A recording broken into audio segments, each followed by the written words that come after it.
crystal chandelier caught every gasp in the room. Frederick Halverton rose to his feet, champagne flute in hand, and smiled at the woman seated 3 chairs down from his fiancée. Not the woman he was about to toast, the woman he'd destroyed.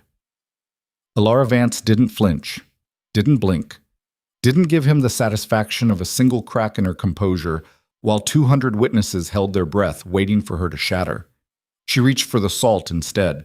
This is the story of the day a duke tried to break a woman in public and discovered, too late, that he'd been surviving on her strength all along. If you want to see how power, pride, and one perfectly salted soup changed everything, stay until the end. And comment what city you're watching from. I want to see how far this story travels. The first lie Frederick Halverton ever told Elara Vance was that he didn't need her. He'd said it on a Tuesday, in his study, with rain hammering the windows and her proposal notes spread across his desk like a battle plan. She'd just saved him from a disastrous vote in the House of Lords, quietly, efficiently, the way she always did. He'd looked up from her work, eyes sharp as a blade, and said, "Don't mistake utility for indispensability, Miss Vance." She'd smiled. Not the warm kind. The kind that said she knew exactly what he was doing. "Of course, Your Grace," she'd replied, gathering her papers. "I would never presume." That was 4 years ago. Now, standing in the powder room of the Ashford estate with her hands braced against the marble sink, Elara studied her reflection and wondered when she'd stopped believing her own lie, that she didn't need him either. Her dress was perfect. Midnight blue silk that Lady Ashford's modiste had insisted brought out her eyes. Her hair was pinned in an elegant twist, not a strand out of place. She looked exactly like what she'd spent 4 years becoming, the woman beside Frederick Halverton, not behind him, not beneath him, beside him where everyone who mattered could see her. Except tonight, she wasn't beside him. Tonight, Lady Marguerite Winters was. "You're being ridiculous," she told her reflection. Her voice didn't shake. "Good. You've known about Marguerite for weeks." Marguerite Winters, 22 years old, daughter of the Earl of Blackwater, educated in Paris, fluent in 4 languages, and blessed with the kind of porcelain beauty that made men stupid. She'd returned to London 6 weeks ago, and within 3 days, Frederick's uncle, Lord Regent Cornelius Halverton, had arranged an introduction. Elara had been there. She'd watched Frederick's face shift through 3 distinct expressions: polite interest, calculated assessment, and something else. Something that looked almost like resignation. "She's lovely," Elara had said later in the carriage ride home. "She's strategic," Frederick had corrected. "There's a difference." Is there? He'd looked at her then, really looked, and for half a second she'd thought he might say something true, something that wasn't wrapped in 7 layers of aristocratic detachment. Instead, he'd said, "You should attend more events without me. People are beginning to talk." As if she were the one causing problems. As if 4 years of standing at his side, shaping his policies, crafting his speeches, managing his impossible uncle and his vicious social circle had been her idea of entertainment. Elara pushed away from the sink. Her hands were steady. That was something. The door opened behind her. Catherine Pembroke swept in, already talking. "Oh, thank God! I thought I'd have to suffer through another 10 minutes of Lady Hartley explaining why her son's hunting lodge needs historic preservation status. The place burned down in 1847, Elara. There's nothing left but a foundation and her delusions." Catherine stopped, tilted her head. "You look murderous." "Is it the seating chart?" "I'm 3 seats away from my own obsolescence. What do you think?" Catherine winced. "I heard. Marguerite's wearing white. Very bridal, very calculated." "She's wearing ivory," Elara corrected. "White would be too obvious. Ivory says, 'I'm not trying, this is just who I am.'" "You've been studying her." "I study everyone. It's my job." "It was your job," Catherine said gently, until Frederick decided he didn't need a strategist anymore. Just a wife. The word landed like a stone in still water. Elara turned back to the mirror, adjusting an earring that didn't need adjusting. "He hasn't proposed to her yet, Elara." "He hasn't. If he had, we'd know. His uncle would have arranged an announcement dinner. There'd be notices in the papers. The entire season would be, 'He's going to do it tonight.'" The room went very quiet. Catherine's reflection appeared behind hers, brown eyes soft with the kind of pity Elara couldn't afford to accept. "How do you know?" Elara asked. Because Marguerite's mother told my mother this afternoon. They've already commissioned the ring. Frederick's uncle arranged the whole thing. Apparently it's been decided for weeks. Decided. The word tasted like ash. I'm sorry. I thought you knew. I thought he would have told me? Alara laughed, and it came out sharp enough to cut. Why would he tell me? I'm staff, Catherine. Useful, efficient, not someone who requires explanations. You're more than that and you know it. Do I? Alara met Catherine's eyes in the mirror. Because from where I'm standing, I've spent 4 years believing I was building something. That we were building something. And apparently I was the only one who thought partnership meant anything beyond political convenience. Catherine's hand landed on her shoulder. You could leave. Right now. Walk out before he does it. Let him make his announcement to an empty chair. For 3 long seconds, Alara considered it. She could leave. Claim illness. Disappear into the rain-soaked London night. And never look back. Let Frederick stand up in front of 200 people and realize, too late, that the one person he'd taken for granted had taken herself away. It would hurt him. Maybe even embarrass him. But it would break her. And Alara Vance had survived too much to break over a man who'd never asked her to stay. No, she said quietly. I'm going to sit through dinner. I'm going to smile.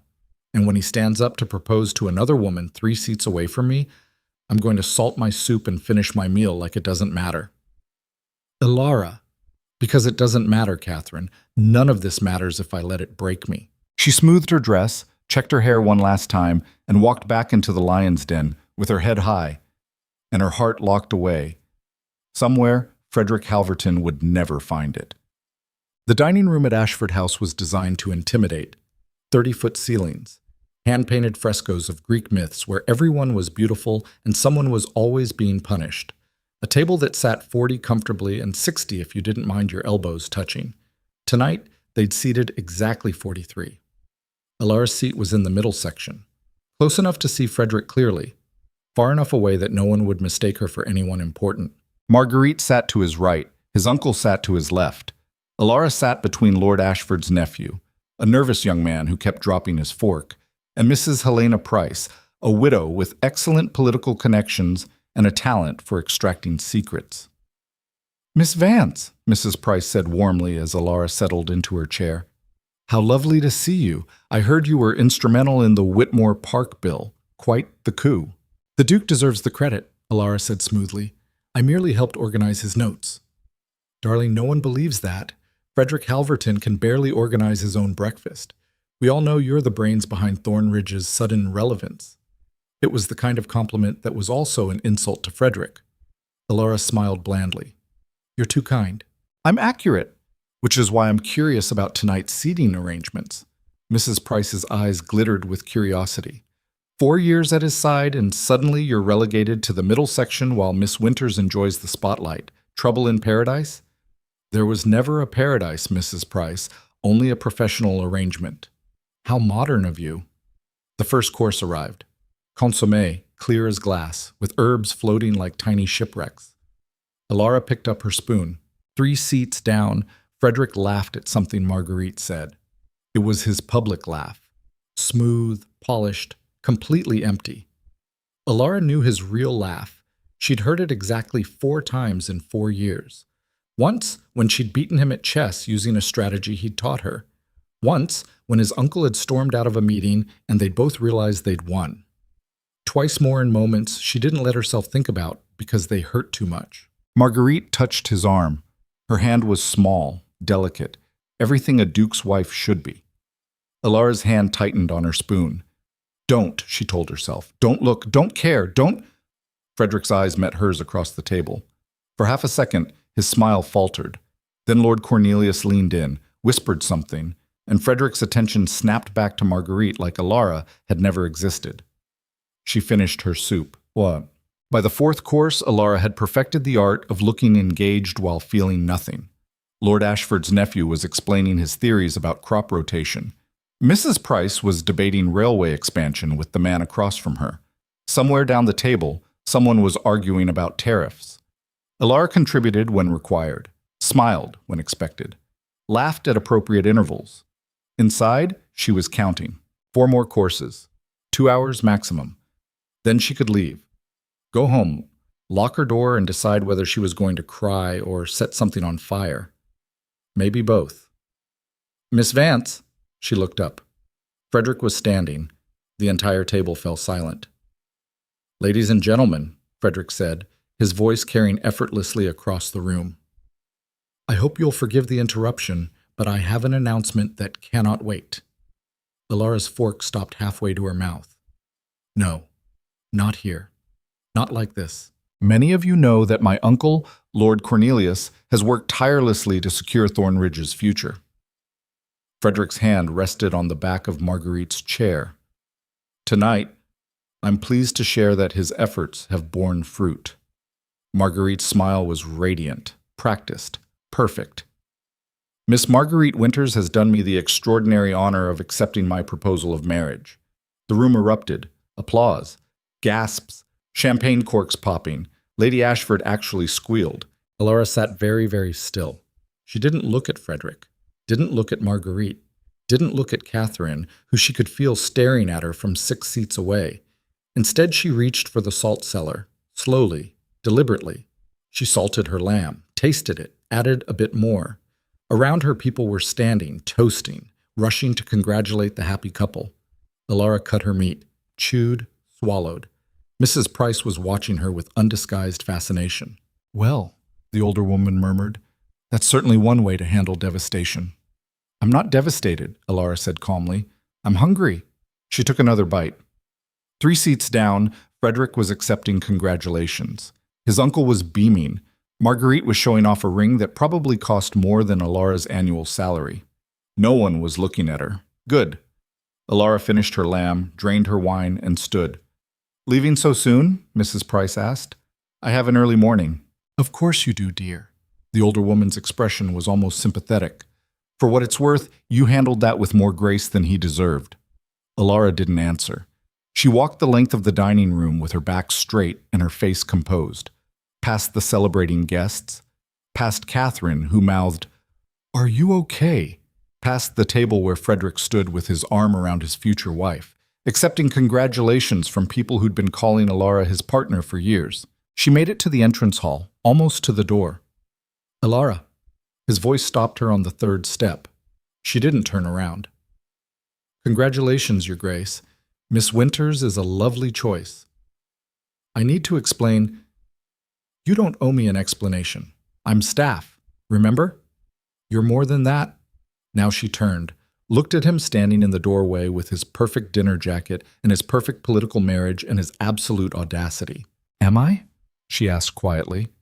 Because for 4 years I've organized your life, managed your correspondence, written your speeches, negotiated with your allies, and deflected your enemies. I've made you look brilliant when you were being an ass, and made your uncle think his ideas were yours when they were mine. I've stood beside you at every event that mattered and disappeared at every event where my presence would complicate things. And not once did you ever say, Alara, what do you want? Alara, what do you need? Alara, are we building something or am I just using you? Frederick went pale. That's not fair. No. What's not fair is proposing to another woman 3 seats away from me and expecting me to smile through it. She descended the last step, met his eyes. But I did smile. I finished my dinner. I salted my lamb. And now I'm leaving with my dignity intact, which is more than you'll have when you realize what you just lost. Alara, please. Good night, Your Grace. Give my regards to your fiancé. She walked out into the rain without looking back. The carriage ride home took 17 minutes. Alara counted every one. By minute 3, her hands started shaking. By minute 7, she'd pressed her fingernails into her palms hard enough to leave marks. By minute 12, she'd realized she was crying and couldn't remember when she'd started. By minute 17, she'd made a decision. When the carriage stopped outside her townhouse, modest, rented, nothing like the Thornridge estate, she sat in the darkness for 30 seconds, composing herself. Then she went inside, lit every lamp in her study, and began to write. Not a letter, not a resignation, something more permanent. A list. Every political contact she'd made in Frederick's name. Every strategy she'd crafted. Every alliance she'd negotiated, every piece of leverage she'd quietly accumulated while he'd taken credit and she'd taken notes, 4 years of work, 4 years of building him into someone powerful. It took her until dawn to inventory it all. When she finished, she sat back and looked at what she'd created. Frederick Halverton's entire political foundation rendered in her handwriting. And then she began, methodically, to dismantle it. Eat. The first letter went to Lord Pembroke. Dear Lord Pembroke, after careful consideration, I've decided to pursue other opportunities. I wanted to thank you personally for your support of the Thornridge initiatives.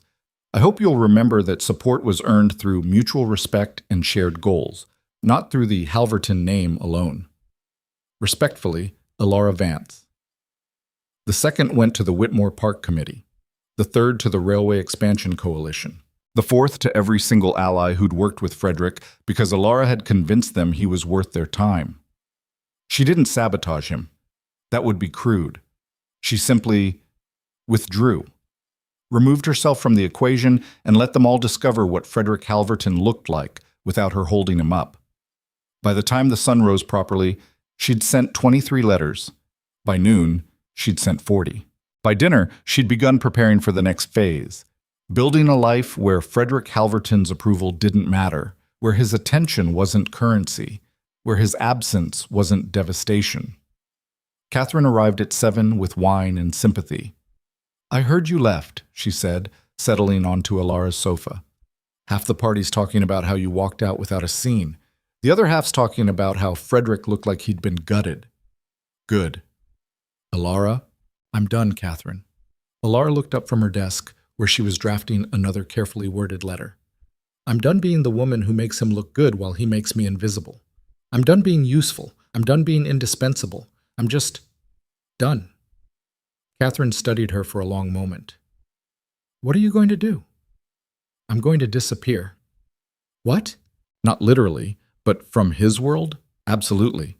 Alara folded the letter, sealed it. He built his influence on my work. Let's see how long it lasts when I'm not there to maintain it. That's ruthless. That's fair. Catherine raised her glass. To fairness, then, and to men who don't realize what they have until it's gone. They drank. Outside, London sparkled in the rain, indifferent to broken hearts and bad decisions. Inside, Alara Vance began the slow, deliberate work of becoming someone who didn't need Frederick Halverton's world to matter. 3 weeks later, the cracks started to show. Frederick first noticed something was wrong when Lord Pembroke didn't return his correspondence. It was a small thing. Pembroke was busy. Parliament was in session. There were a dozen reasonable explanations, but when the second letter went unanswered, and then the third, Frederick began to wonder. He's avoiding you, his secretary said nervously when asked. I saw him at the club yesterday, and he looked right through me. That's impossible. Pembroke's been an ally for 3 years. Perhaps you should ask Miss Vance. She usually handles. Miss Vance no longer works for me. The secretary went quiet. Frederick ignored the stab of guilt and moved on to the next crisis. The Whitmore Park Committee had postponed their vote indefinitely. No explanation. Just a polite note saying they needed to reassess priorities. Then the Railway Coalition withdrew his name from their proposal. Then Lord Ashford's nephew, the nervous one who'd sat beside Alara at dinner, publicly endorsed Frederick's rival for a key appointment. Within a month, Frederick's carefully constructed network began to crumble like old paper. What the hell is happening? He demanded in his uncle's study. Lord Cornelius looked up from his correspondence with barely concealed irritation. You're losing ground because you lost your strategist, Frederick. I warned you this would happen. Alara was staff. She controlled everything. Every alliance, every negotiation, every calculated move that made you look competent. Without her, you're exactly what you were 4 years ago, a titled nobleman with excellent manners and no political instinct. The words hit like a slap. That's not true, isn't it? His uncle set down his pen. Tell me, who organized the Pembroke Alliance? Who crafted the Whitmore strategy? Who spent 3 months convincing Lord Ashford that your ideas were worth supporting? Frederick said nothing. Alara Vance did all of that, and you threw her away for a marriage that benefits my political agenda, not yours. You said Marguerite was essential. She is. For me. For Thornridge's traditional alliances, for maintaining our family's position. Cornelius leaned back. But for you, the man who was actually building something new, you needed Alara, and now she's gone. Frederick's hands curled into fists. I can fix this. Can you? His uncle's smile was thin. Have you even spoken to her since your engagement? He hadn't. He'd tried 3 times. Each time her housekeeper had informed him Miss Vance was unavailable. No explanation, no alternative. Just the firm, polite closure of a door he'd thought would always be open. She's angry, Frederick said. She'll come around. Will she? Because from what I hear, she's been quite busy building something of her own, without you. That was new information. What do you mean? I mean that Alara Vance spent 4 years making connections in your name, and now she's calling in those favors for herself. Lord Pembroke's daughter just hired her as a political consultant. The Whitmore Committee requested her expertise on their new initiative. She's been seen at every important event this month, and you haven't. The room tilted slightly. That's impossible. Is it? You taught her everything she knows about this world, Frederick. Did you really think she wouldn't use it the moment you discarded her? Frederick stood, paced to the window, stared out at the grounds without seeing them. 4 years. 4 years of late nights and sharp debates, of watching her turn his half-formed ideas into actual policy, of relying on her to translate his instincts into strategies that actually worked. He thought he was using her. Turns out, they'd been using each other. And now that she was gone, he was finally seeing the shape of his own emptiness. I need to talk to her, he said. You're engaged to another woman. I know that. Then what exactly do you plan to say? Sorry I proposed to someone else in front of 200 people. Would you mind coming back to work for me? His uncle's laugh was sharp. She deserves better than that. And you, nephew, deserve exactly what you're getting. Frederick left without answering. He went home, sat in his study surrounded by Alara's work, her notes, her files, her handwriting on 1,000 different documents. And for the first time in 4 years, he let himself ask the question he'd been avoiding. What did he actually want? Not what his uncle wanted, not what Thornridge's legacy required, not what political advantage demanded. What did Frederick Halverton want? The answer, when it came, was so obvious he almost laughed. He wanted her back. Not as staff, not as a strategist, not as the useful woman who made him look good. He wanted Alara Vance in his life because without her, his life didn't mean anything. But by then, he'd already proposed to someone else, and Alara Vance had already decided she was done waiting for him to figure it out. The invitation arrived on a Thursday. Alara was in her new office, a modest space above a bookshop in Bloomsbury, nothing like the grand Thornridge estate, when Catherine burst through the door waving cream-colored cardstock like a weapon. You're not going to believe this. Alara didn't look up from the proposal she was drafting for Lord Pembroke's daughter. If it's another dinner invitation from someone trying to extract gossip about Frederick, burn it. It's from Frederick's uncle. That got her attention. Catherine dropped the invitation on her desk. Heavy paper, gold embossing, the Halverton family crest pressed into the wax seal.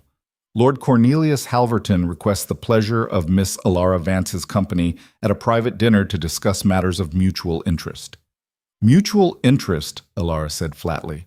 That's one way to phrase I want something from you. Are you going? Absolutely not. Alara, he wants me to come back, to fix whatever Frederick's broken in the last 6 weeks, to be useful again. She pushed the invitation away. I'm not interested in being anyone's emergency solution. Catherine sat on the edge of the desk. What if it's not about Frederick? Everything Cornelius does is about Frederick, or Thornridge, or maintaining power. There's no version of this dinner where I come out ahead. You don't know that. I know Cornelius Halverton. He doesn't invite people to dinner out of kindness. He collects leverage. Alara returned to her proposal. Tell him I'm unavailable. Tell him yourself. He's downstairs. Alara's pen stopped mid-word. What? He arrived 5 minutes before I did. Very polite, very insistent. Currently charming Mrs. Patterson while he waits for you to see him. Catherine's expression was somewhere between amused and concerned. He brought flowers. He brought... Alara stood. That manipulative bastard. Should I tell him you're not here? For 3 seconds, Alara considered it. hiding in her own office while Frederick's uncle waited downstairs with flowers and whatever scheme he'd concocted. Then she remembered the look on Frederick's face when she'd walked out of Ashford House. The shock, the realization, too late, that she was done. If Cornelius wanted to see her, he could see exactly what he'd helped Frederick lose. "No," she said. "Send him up."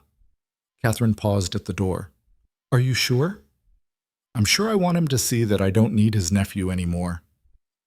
5 minutes later, Lord Cornelius Halverton stood in her small office looking deeply out of place. He was a tall man, silver-haired, with the kind of sharp elegance that came from generations of breeding and ruthless political instinct. The flowers, white roses, expensive, sat on her desk like an accusation.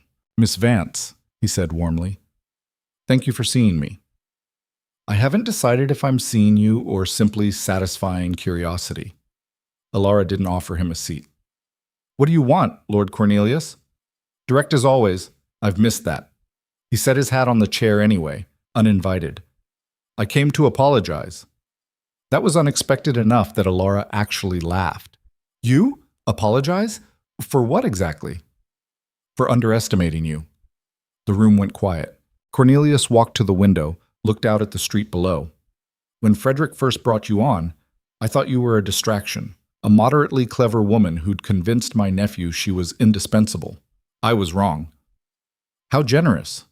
"I was wrong," he continued, ignoring her tone, "because I didn't realize you weren't making yourself indispensable to Frederick. You were making him dependent on you. There's a difference." Alara's jaw tightened. "I did my job." "You did more than your job. You built his entire political foundation and convinced him it was his own brilliance. Masterful, really. I didn't appreciate the artistry until you removed yourself from the equation." He turned. "Do you know what's happened since you left?" "I've heard rumors. The Whitmore Park initiative collapsed. The Railway Coalition replaced him with Lord Ashford's nephew. Your doing, I assume. 3 separate alliances have dissolved. His correspondence goes unanswered. His proposals are ignored. In 6 weeks, you've systematically dismantled everything you spent 4 years building." He didn't sound angry. He sounded impressed. "I didn't dismantle anything," Alara said carefully. "I simply stopped holding it together."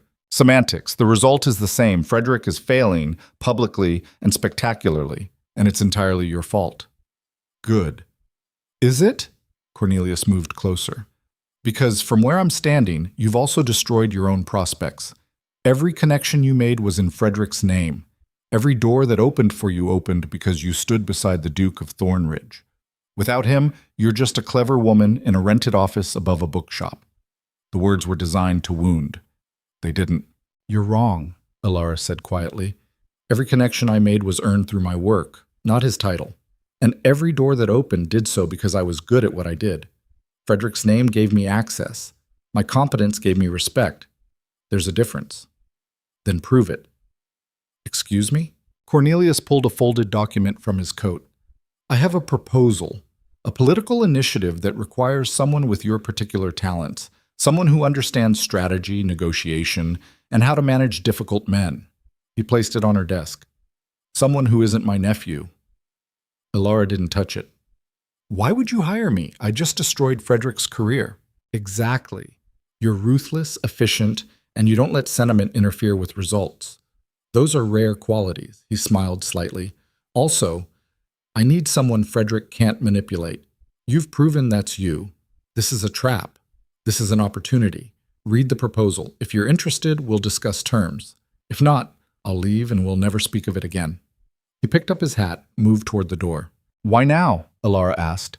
"Why not 6 weeks ago, before Frederick proposed to Marguerite?" Cornelius paused. "Because 6 weeks ago, you were still useful to Frederick. I don't poach assets that are actively deployed. Now you're available, and frankly, you're better at this than he ever was. You're his uncle. I'm a pragmatist. Frederick had his chance to build something real. He chose a political marriage instead.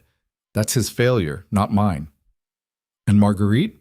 "A lovely girl, completely useless for actual governance, but excellent for photographs and state dinners." He opened the door. "Read the proposal, Miss Vance.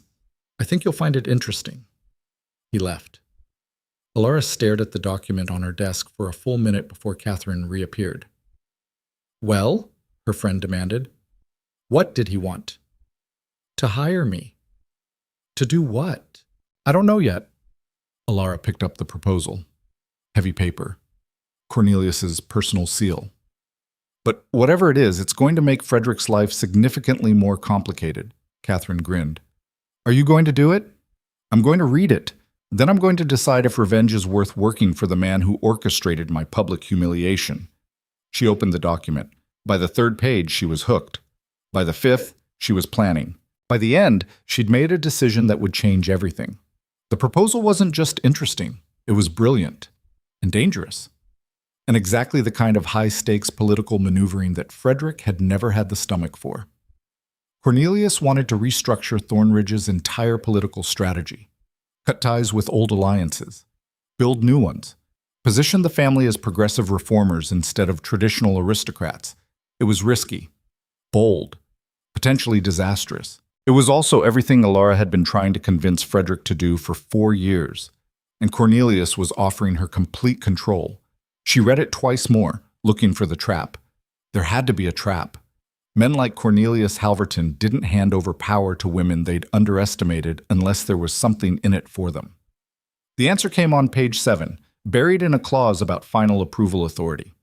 All strategic decisions subject to review by the Duke of Thornridge. There it was. Cornelius wasn't hiring her to replace Frederick.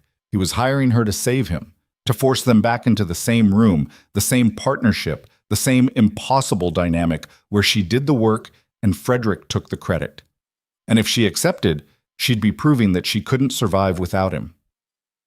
Alara set down the proposal and laughed. It was a sharp, bitter sound that startled even her. Absolutely not, she said out loud.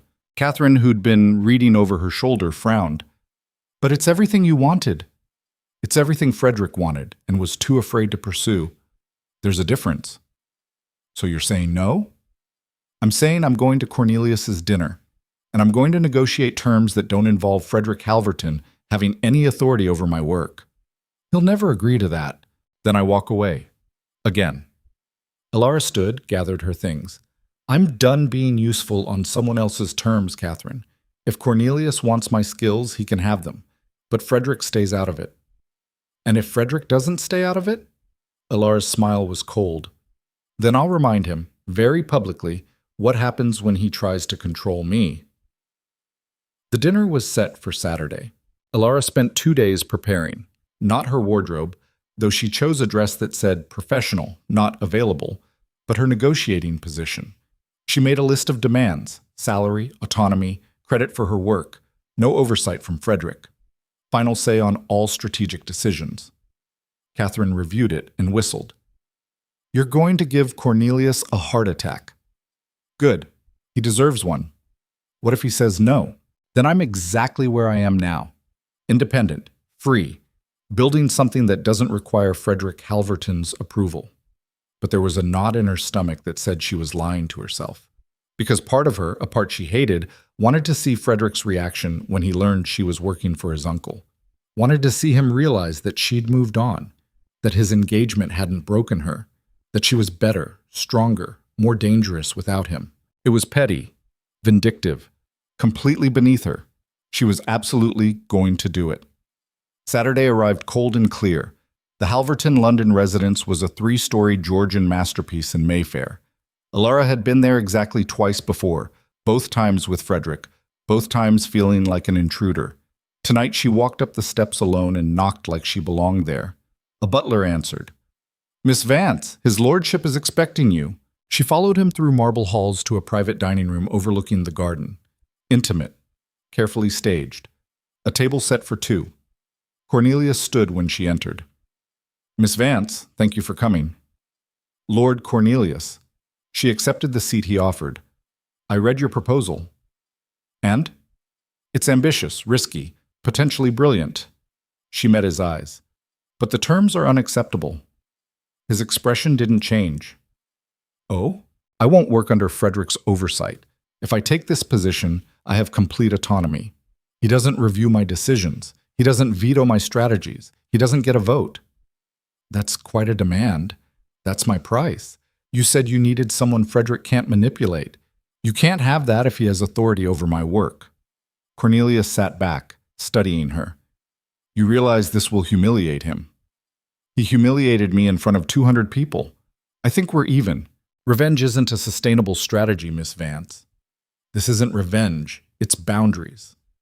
Alara kept her voice level. For 4 years, I made Frederick look competent, while he took credit for my work. I won't do that again, not for him, not for you, not for anyone. What if I refuse? Then I finish my wine, thank you for a lovely dinner, and continue building my own career, without you, without Frederick, without any of the Halvertons. The room went quiet. Cornelius poured wine, considered, smiled. You've grown a spine since you left my nephew. I like it.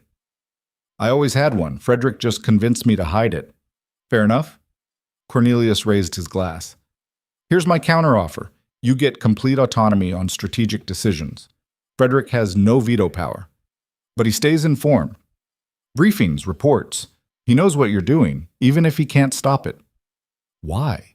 Because watching you succeed without him might be the only thing that makes him grow up. Cornelius's smile turned sharp. Also, I enjoy watching my nephew squirm. Call it an old man's entertainment. Alara considered it. Briefings meant seeing Frederick, meant being in the same room, meant exposure to all the complicated feelings she'd spent 6 weeks trying to bury. But it also meant power, real power, the kind Frederick had always promised and never delivered. I want creative control, she said, full credit for my work, and triple what Frederick was paying me. Double. Triple, or I walk. Cornelius laughed. Actual laughter, warm and genuine. You really are ruthless. Very well, triple. But you start immediately. We have 3 weeks before Parliament reconvenes, and I need this initiative ready to launch. Agreed. Alara shook his hand. Felt the trap close around her. Didn't care. When's the first briefing? Monday, my study, 10 o'clock. Will Frederick be there? Oh yes, Cornelius said pleasantly. I wouldn't miss his reaction for anything. Alara left the dinner feeling like she'd won something and lost something else she couldn't name. Catherine was waiting at her townhouse with questions. So, did you take it? I took it. And Frederick? We'll be at the briefing Monday morning. Alara poured herself a drink. This is either the smartest decision I've ever made or the stupidest. Could be both. Definitely both. They drank in silence for a moment. Then Catherine asked the question Alara had been avoiding. What are you going to say to him? Nothing. This is professional. I'm there to do a job, not rehash the past. Alara, the man proposed to someone else while you were sitting 3 seats away. You can't just pretend that didn't happen. Watch me. But Sunday night, alone in her study, Alara practiced what she'd say if Frederick tried to talk to her. Rehearsed responses to apologies she didn't want to hear, prepared for confrontation she hoped wouldn't happen. By midnight, she'd filled 3 pages with possible conversations. By 2 a.m., she'd burned them all. By dawn, she'd made a decision. Whatever Frederick said, whatever he did, she wouldn't let him see how much it still hurt. She'd be professional, competent, indispensable. Everything he'd lost when he chose Marguerite. Monday arrived too fast. Alara dressed carefully. Severe gray dress. Hair pulled back. No jewelry except small pearl earrings her mother had left her. She looked like someone who didn't need anyone's approval. She felt like she was about to walk into battle unarmed. The Halverton study was exactly as she remembered. Dark wood, leather chairs, books that were more decoration than reading material. Frederick's mother's portrait over the fireplace, beautiful and dead. Cornelius was already there, reviewing documents. Frederick wasn't. He's late, Cornelius said without looking up. Surprising, considering this is about his future. Maybe he's reconsidering. Maybe he's afraid of you. The door opened. Frederick walked in and stopped dead when he saw her. He looked terrible. Thinner. Shadows under his eyes. His jacket fit wrong, like he'd lost weight and hadn't bothered to have it altered. Good, Alara thought viciously, then hated herself for thinking it. Miss Vance, he said quietly. I didn't know you'd be here. Liar. Cornelius had definitely told him. Your uncle hired me, Alara said coolly. I'm here in a professional capacity. Of course.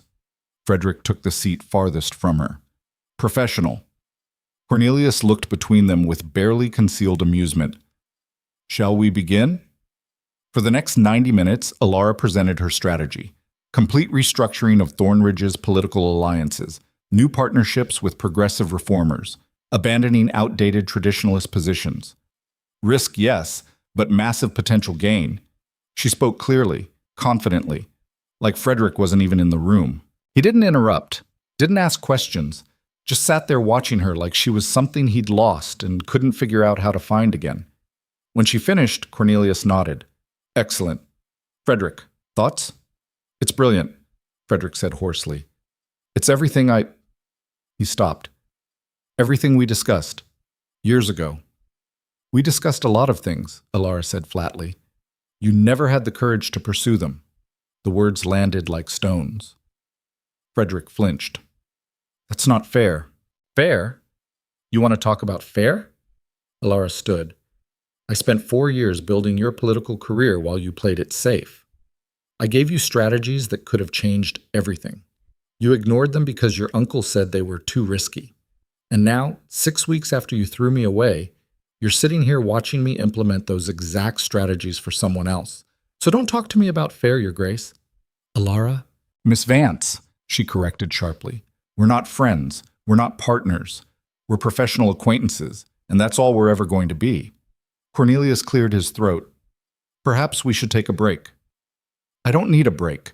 I need to know if Frederick has any substantive objections to my proposal. If not, I have work to do. Frederick looked at his uncle, then at Alara, then down at his hands. No objections, he said quietly.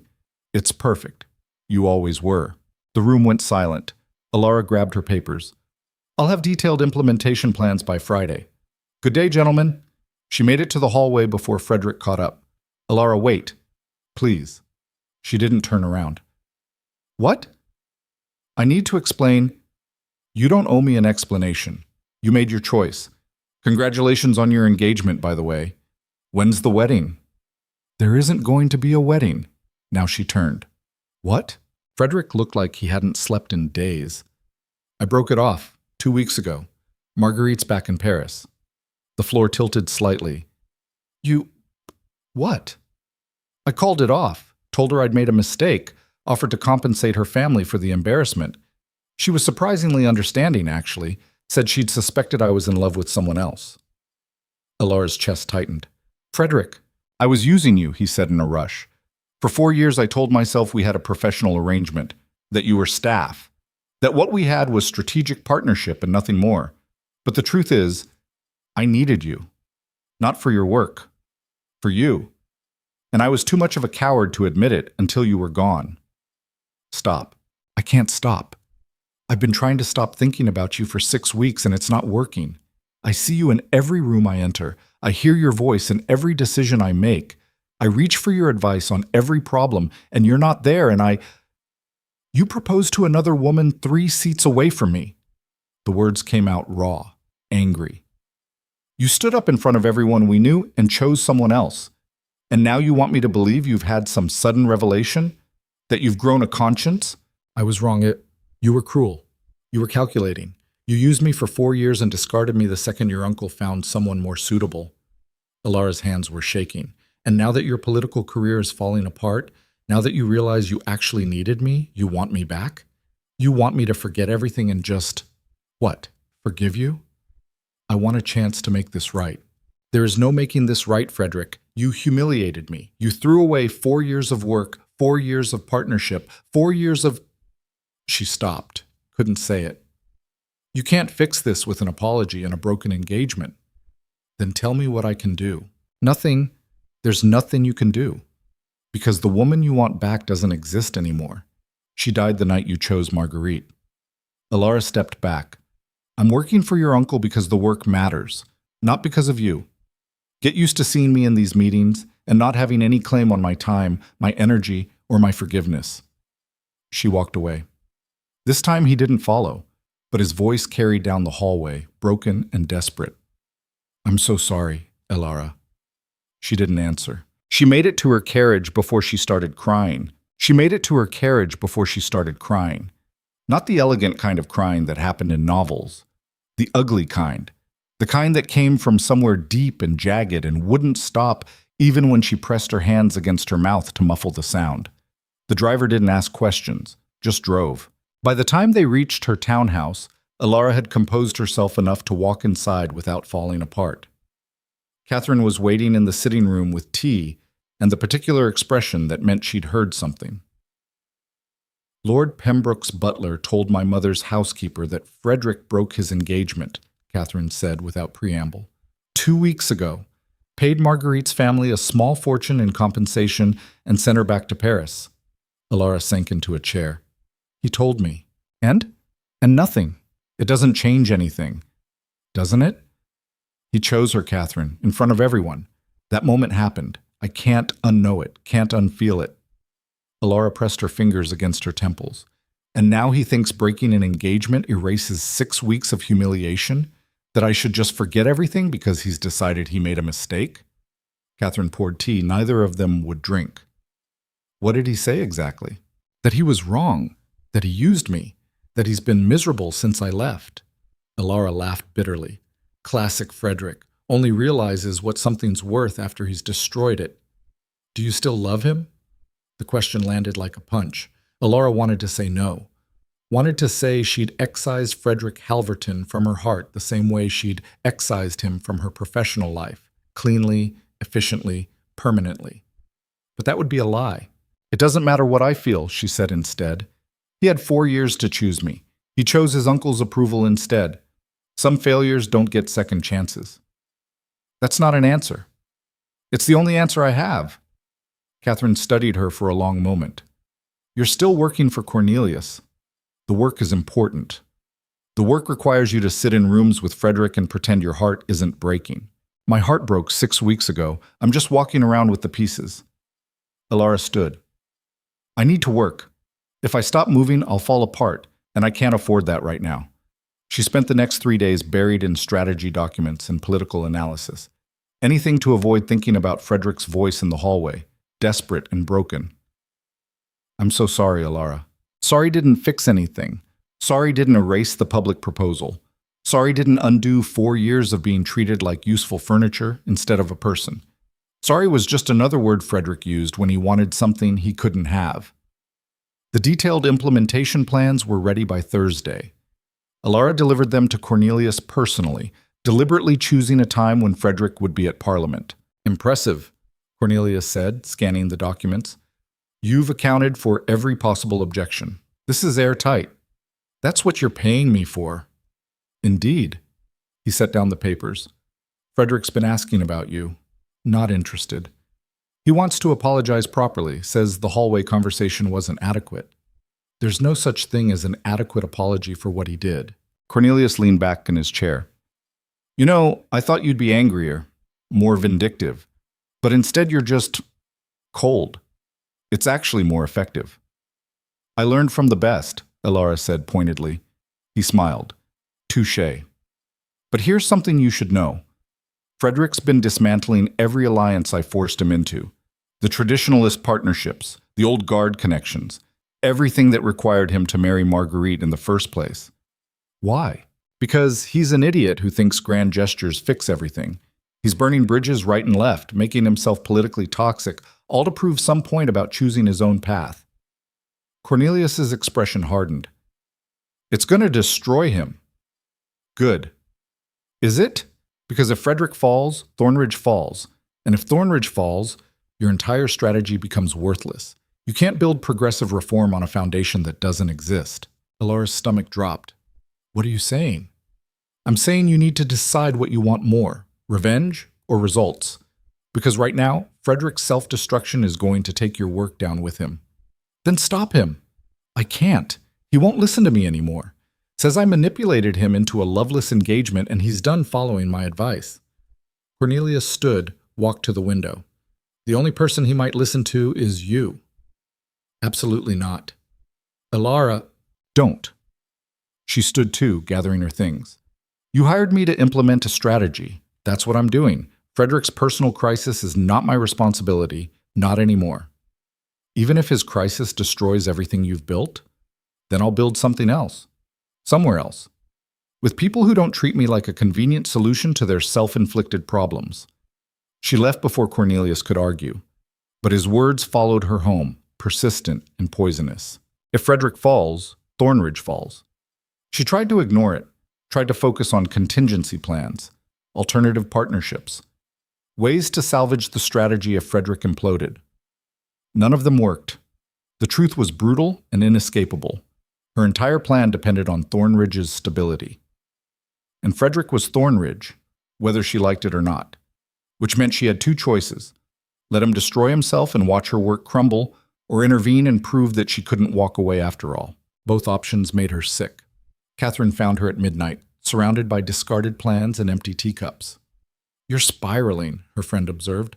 "I'm planning." "You're catastrophizing. There's a difference." Catherine moved papers aside, sat on the desk. "What happened?" "Cornelius says Frederick's dismantling everything, making himself politically irrelevant, and if he falls, my strategy fails. So you have to save him." "I don't have to do anything. Elara, you've spent 3 days trying to figure out how to make this work without him. Have you succeeded?" Silence. "That's what I thought." Catherine's voice softened. "Maybe the universe is telling you something. The universe can shut up. Or maybe you need to have an actual conversation with Frederick instead of avoiding him." "We had a conversation in the hallway. It didn't help." "That wasn't a conversation. That was you telling him to get lost and him apologizing badly." Catherine caught Alara's hand. "I'm not saying forgive him. I'm not even saying give him another chance. I'm saying talk to him like an adult, figure out what he's doing, and decide if you want to stop it or let him burn." "Why would I stop it?" "Because despite everything, you still care about the work, about the reforms, about making something matter." Catherine squeezed her hand. "And because part of you still cares about him, even though you wish you didn't." Alara pulled away. "That's not... It's okay to still care about someone who hurt you. It doesn't make you weak. It makes you human." "I don't want to be human. I want to be cold and efficient and unbreakable." "Too late. You broke 6 weeks ago. Now you're just deciding whether to put yourself back together or leave the pieces where they fell." Alara didn't answer, but that night, alone in her study, she wrote a note. "We need to talk. Not about us. About Thornridge. Tomorrow, 3 o'clock, my office." EV, she sent it before she could change her mind. Frederick's reply came within an hour. "I'll be there. No explanation. No demands. Just agreement." Alara read it 3 times, looking for hidden meanings, then burned it in the fireplace. Tomorrow she'd face him, talk to him, figure out what disaster he was creating and whether she cared enough to stop it. Tonight, she'd pretend she was doing this for the work, not because some traitorous part of her heart still recognized his handwriting and wanted to believe apologies could matter. 3 o'clock came too fast. Alara prepared her office like a battlefield. Documents arranged just so. Tea ready. Escape routes planned in case the conversation went somewhere she couldn't handle. Frederick arrived exactly on time. He looked worse than Monday, like he'd been sleeping even less, eating even less, slowly disappearing into whatever guilt and regret consumed him. "Thank you for seeing me," he said from the doorway. "Sit down. We have work to discuss." He sat. Didn't argue. Just waited. Alara poured tea neither of them wanted and got straight to the point. "Cornelius says you're dismantling your political alliances, burning bridges with the traditionalists, making enemies out of people who could destroy you." "Yes." "Why?" Frederick met her eyes. "Because they were never my alliances. They were my uncle's. Built on his priorities, not mine. I spent 4 years letting him dictate my political future because it was easier than fighting him. And then he dictated my personal future too, and I lost you." He set down his tea. "I'm done being controlled." "So you're committing political suicide instead? That's your solution?" "I'm choosing integrity over convenience." "That's a luxury you can't afford. You're the Duke of Thornridge. You have responsibilities. To whom? To an uncle who saw me as a tool? To allies who only supported me because I was useful? To a system that required me to marry someone I didn't love just to maintain appearances?" Frederick's voice stayed level, but something fierce burned underneath. "I'm done with all of it. You're being reckless." "I'm being honest, for the first time in my life. Honesty doesn't pay bills or pass legislation or protect the people who depend on you. Neither does pretending. I pretended to be the duke my uncle wanted, pretended to care about alliances that meant nothing, pretended you were just staff when you were the only thing holding my life together. He stood. I'm done pretending, Ilara. About politics, about duty, about you. The room went silent. Ilara's hands were shaking. She pressed them flat against her desk. What I am or am not to you is irrelevant. This is about your political future. My political future doesn't matter if I can't live with myself. That's easy to say when you're a duke, when you have money and title and safety nets. Her voice cracked despite her best efforts. Some of us don't get to burn everything down because we're having an identity crisis. Some of us have to be practical. Then help me be practical. Tell me how to rebuild something that actually matters instead of just maintaining power for power's sake. I already did that. I gave you 4 years of strategies and reforms and ideas that could have changed everything. You ignored them because they were too risky. I was wrong. You were a coward. The word hung between them like a blade. Frederick didn't flinch. You're right. I was a coward. I let my uncle control me. Let fear of failure keep me from doing anything meaningful. Let myself use you because it was easier than choosing you. He moved closer. But I'm not that person anymore. One dramatic gesture doesn't change who you are. It's not a gesture. I've spent 6 weeks realizing that everything I built was worthless without you. Not because you made me look good. Because you made me want to be better. His voice dropped. And I know I don't deserve forgiveness. I know breaking my engagement doesn't undo what I did. But I need you to know, I'm choosing differently now. No more hiding behind duty. No more letting other people make my decisions. Choosing differently how? I'm going to Parliament tomorrow. I'm going to publicly support every reform you've been pushing. The progressive alliances, the traditionalist breaks, all of it. Without my uncle's approval, without political cover. Just me standing up and saying this is what I believe, regardless of the consequences. Ilara's breath caught. That's insane. You'll lose everything. Good. Everything I had was built on compromises I don't believe in. Frederick, I'm doing this with or without your support, Ilara. But I'd rather do it with you. Not because I need your strategy, because I trust your judgment more than I trust my own. She stood, paced to the window. Outside, London continued existing, indifferent to personal disasters. If you do this, she said slowly, you'll make powerful enemies. Your uncle will disown you politically. The traditionalists will eat you alive. Your entire social circle will turn on you. I know. You could lose your seat in Parliament, your influence, everything you've spent your life building. I know. And you're willing to risk all of that? For what? Principles? Integrity? Some misguided attempt to prove you've changed? For the chance to build something real, something I can be proud of. He paused. And for the chance to prove to you that I'm capable of choosing what matters over what's easy. Ilara turned, looked at him, really looked. He meant it, every word. The realization was terrifying and infuriating and something else she couldn't name. This is the stupidest plan I've ever heard, she said. Probably. You'll need support.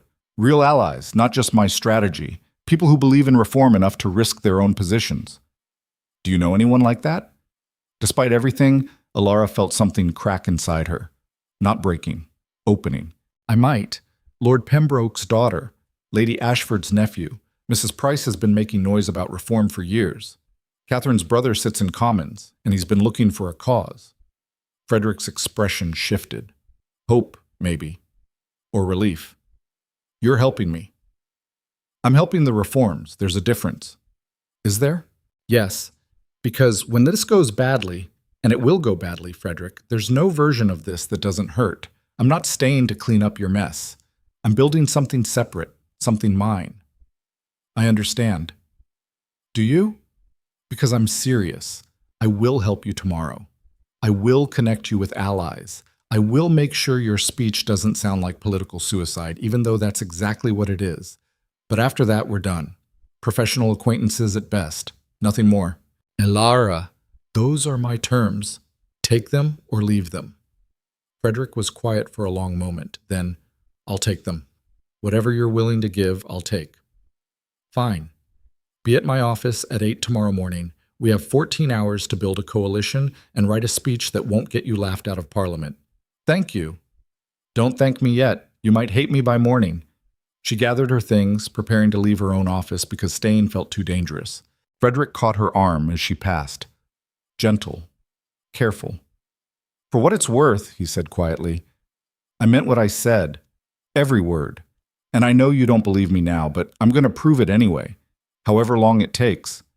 Alara looked at his hand on her arm, at his face, exhausted and determined, at the wreckage of everything they'd been, and the impossible question of what they might become. Don't make promises you can't keep, she said. I'm not. She pulled away. Left. Went home and didn't let herself think about the warmth of his hand or the desperate honesty in his voice. Instead, she started writing. Catherine arrived an hour later with her brother William, who brought 2 friends from Commons, who knew 3 more reformers, who connected them to Lord Pembroke's daughter. By midnight, they had 23 potential allies. By 3 a.m., they had a draft speech. By dawn, Alara had drunk so much tea she was shaking from exhaustion and caffeine, and the terrible knowledge that she was about to help Frederick Halverton commit the most spectacular political suicide in recent memory. And she still couldn't decide if she was doing it for the reforms or for him. Maybe both. Maybe it didn't matter. Frederick arrived at 8 looking like he'd spent the night preparing for battle, which, Alara supposed, he had. Ready? She asked. No, but I'm doing it anyway. Good answer. She handed him the speech, watched him read it, saw his expression shift from surprise to something that looked like gratitude. This is perfect, he said. It's adequate. You'll still probably get destroyed. Then I'll get destroyed saying something I actually believe. He looked up. Thank you, Alara, for this, for everything, for not letting me implode alone. Don't get sentimental. We have 2 hours before Parliament convenes and you need to practice delivery. They worked through the morning. Catherine arrived with coffee and moral support. William brought updates on which MPs were wavering. Mrs. Price sent a note promising her own speech and support. By noon, they had something that might actually work, or might fail spectacularly. Alara couldn't tell which, and that terrified her. You should go, Frederick said as they prepared to leave for Parliament. Be there. Hear this. Please, I need to know someone's in that room who actually believes these reforms matter. She wanted to refuse, wanted to maintain distance, wanted to protect herself from whatever disaster was coming. But she went, sat in the gallery with Catherine, and watched Frederick take his place on the floor of the House of Lords. Watched Cornelius's face go carefully blank when Frederick stood to speak. Watched the room shift from polite attention to shocked silence to outright chaos as Frederick systematically dismantled every position his uncle had spent years building. The speech was good. Better than good. Frederick spoke about integrity over tradition, progress over comfort, choosing principles over political convenience. He named the reforms he supported: workers' rights, electoral expansion, economic restructuring, and didn't flinch when half the room erupted in outrage. I know these positions will cost me alliances, he said clearly. I know I'm risking everything my family has built, but I would rather stand for something real and fail than hide behind power I don't believe in. Lord Ashford's nephew stood in support, then Mrs. Price, then Lord Pembroke's daughter from the gallery, then 6 more MPs. Catherine and William had recruited. It wasn't enough to pass anything. Not yet. But it was enough to prove Frederick wasn't alone.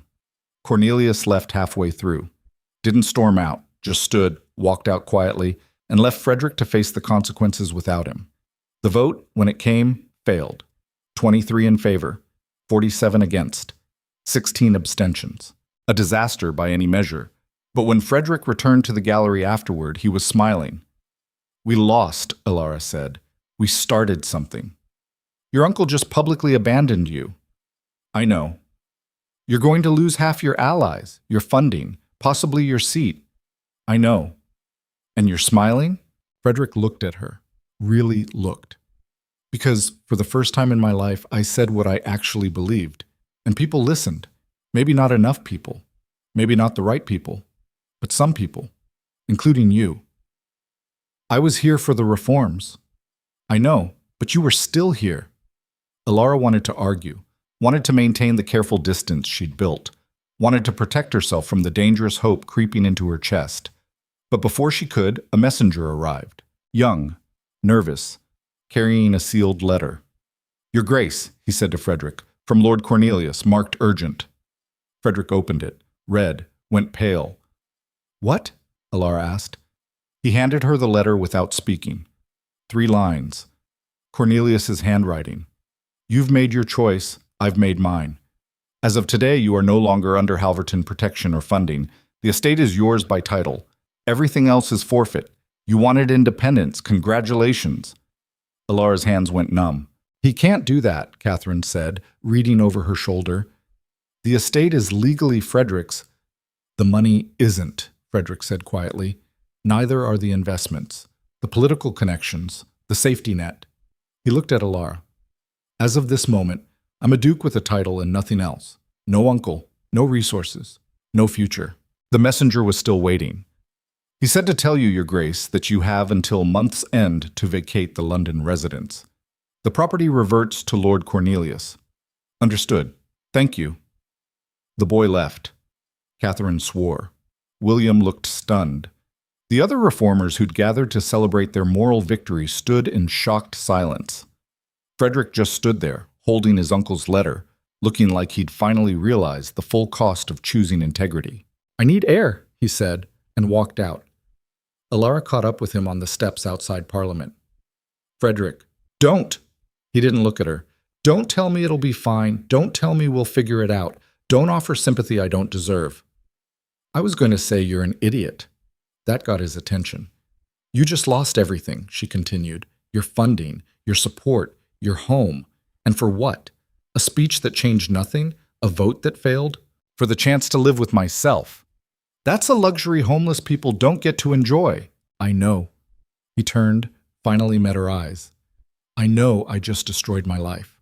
I know this was reckless and stupid and exactly what you said it would be. But I don't regret it. Because for 4 years, I let fear and duty and my uncle's control dictate every choice I made. And I lost you because of it. So yes, I'm an idiot. Yes, I just committed political and financial suicide.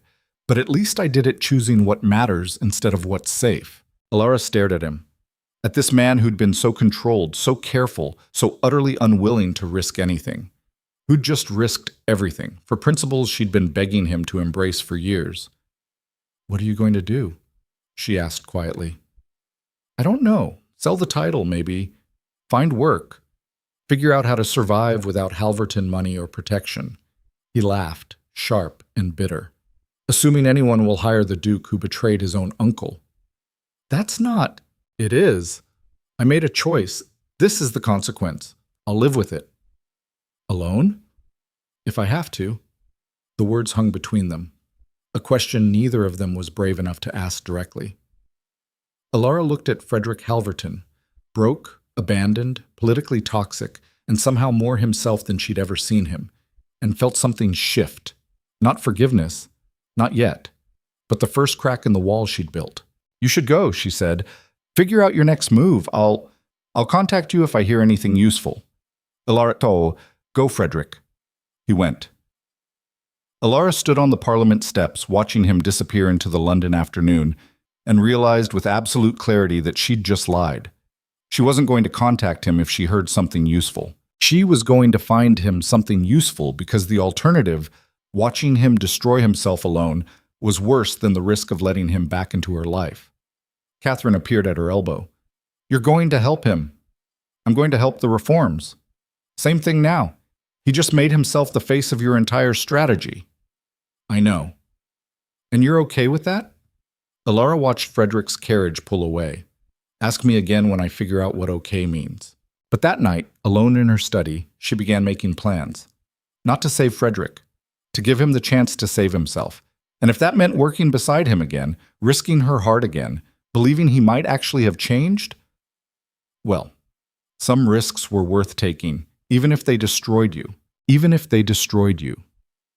The thought followed Alara through 3 sleepless nights and into a cold Tuesday morning when she finally admitted the truth. She couldn't walk away. Not from the reforms, not from Frederick, not from the wreckage they'd both helped create. She found him on Thursday. Not at the Thornridge estate. Cornelius had already begun eviction proceedings. Not at any of the gentlemen's clubs where dukes typically spent their afternoons. She found him in a cramped office above a print shop in Whitechapel, surrounded by workers' rights pamphlets and men who looked like they'd never met aristocracy and didn't care to start. "Miss Vance," Frederick said, looking up from a table covered in poorly printed leaflets. His jacket was off. His sleeves were rolled up. There was ink on his hands. "I wasn't expecting you." Clearly, Ilara surveyed the room. A dozen men, all watching her with suspicion. "What is this?" "A meeting. We're organizing support for the factory workers' bill." "In Whitechapel." "Where else would you organize factory workers?" One of the men, broad-shouldered, weathered face, stepped forward. "Begging your pardon, miss, but this is a private meeting. Unless you're here to help, you should go." "I am here to help, Frederick. Can we talk? Privately?" He looked at the workers, then at her. 5 minutes. "James, can you review the distribution plan while I step out?" The broad-shouldered man nodded. 5 minutes, Your Grace. We've got work to do." Frederick led her down a narrow staircase to the street. Whitechapel at midday was loud, crowded, nothing like the polished London Ilara knew. "You look terrible," she said. "I've been sleeping on William's sofa, Catherine's brother," he added at her confused expression. He offered after Cornelius took the London residence, said anyone willing to commit political suicide for workers' rights deserved a place to stay. "You're sleeping on a sofa. It's not as bad as it sounds.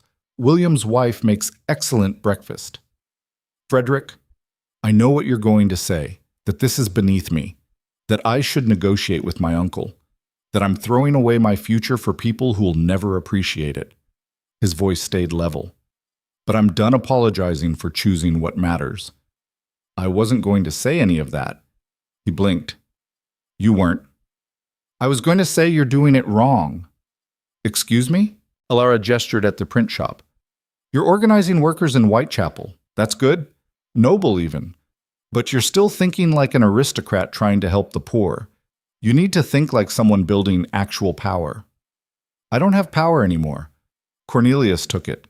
He took your money, your connections, your safety net. He didn't take your title, and he didn't take your voice in Parliament. You still have those." She pulled a folded document from her bag. "And I have a plan to use them." Frederick took the document carefully, like it might explode. "What is this?" "A strategy. Not for winning votes. We can't do that yet. For building a coalition that can't be ignored. Workers, reformers, progressives who've been waiting for someone with a title to give them legitimacy." She met his eyes. "You wanted to choose what matters. This is how you make it matter." He read in silence. She watched him process it. The organizing plan, the alliance structure, the careful steps that would take him from political pariah to legitimate threat. "This is brilliant," he said finally. "This is everything we talked about years ago. The foundation for real reform." "Yes. It's also going to take months, maybe years, and it requires resources I don't have." "You have a title. That's resource enough if you use it right." Ilara took back the document. "But there's a condition." "What condition?" "You stop doing this alone. You accept help. Real help, not just charity from William and righteous anger from workers who don't know how Parliament actually functions." She held his gaze. "You work with me, as actual partners, not you in charge and me supporting, not me fixing your mistakes. Partners. Equal say, equal responsibility, equal risk." Frederick went very still. "Why?" "Because I spent 4 years making you look competent while you took credit. I won't do that again. If we're building something, we're building it together, with both our names on it, both our futures at stake." "Ilara, if you attach yourself to me now, you'll lose everything too. Cornelius will come after you. Your other clients will drop you. You'll be just as toxic as I am." "I know." "Then why?" She'd been asking herself that question for 3 days. The answer was complicated and simple all at once. "Because you finally chose something that matters more than safety. And I'm tired of being the only one willing to risk everything for what I believe in." She paused. "Also, you're doing it badly, and someone needs to stop you from getting killed by angry factory owners." Despite everything, Frederick laughed. Actual laughter, surprised and genuine. "You think I'm going to get killed? I think you're organizing workers in Whitechapel without security, funding, or any understanding of how dangerous these people's enemies are. So yes, killed, beaten, or at minimum threatened. Then I suppose I need a partner who thinks like that. You need a partner who thinks, period. Fair. He held out his hand. Equal partners, equal risk. No more hiding behind each other. Elara looked at his hand, ink-stained, steady, offering something he'd never offered before, actual partnership instead of convenient arrangement. She shook it. We start tomorrow, she said. My office. 8 a.m. Bring your Whitechapel contacts and any allies you haven't completely alienated. That's a short list. Then we'll build a longer one. She left him there, standing on a Whitechapel street looking like he'd just been given something he'd lost hope of finding. Catherine was waiting at Alara's townhouse with wine and judgment. You're doing it, she said without preamble. You're actually partnering with him again. Yes. After everything he did. After everything we both did. I used him for access to power. He used me for competence. We were both complicit in a broken arrangement. Alara poured wine. This time it's different. How? This time we're equals. This time we're choosing it. This time there's no safety net and no powerful uncle forcing us into roles that don't fit. This time you could both end up ruined. Probably. Alara drank. But at least we'll ruin ourselves honestly. Catherine studied her for a long moment. You still love him. It wasn't a question. Alara didn't answer directly. I love what he's trying to become. Whether that's the same as loving him, I don't know yet. And if he breaks your heart again? Then I'll survive it, like I survived the first time. She set down her glass.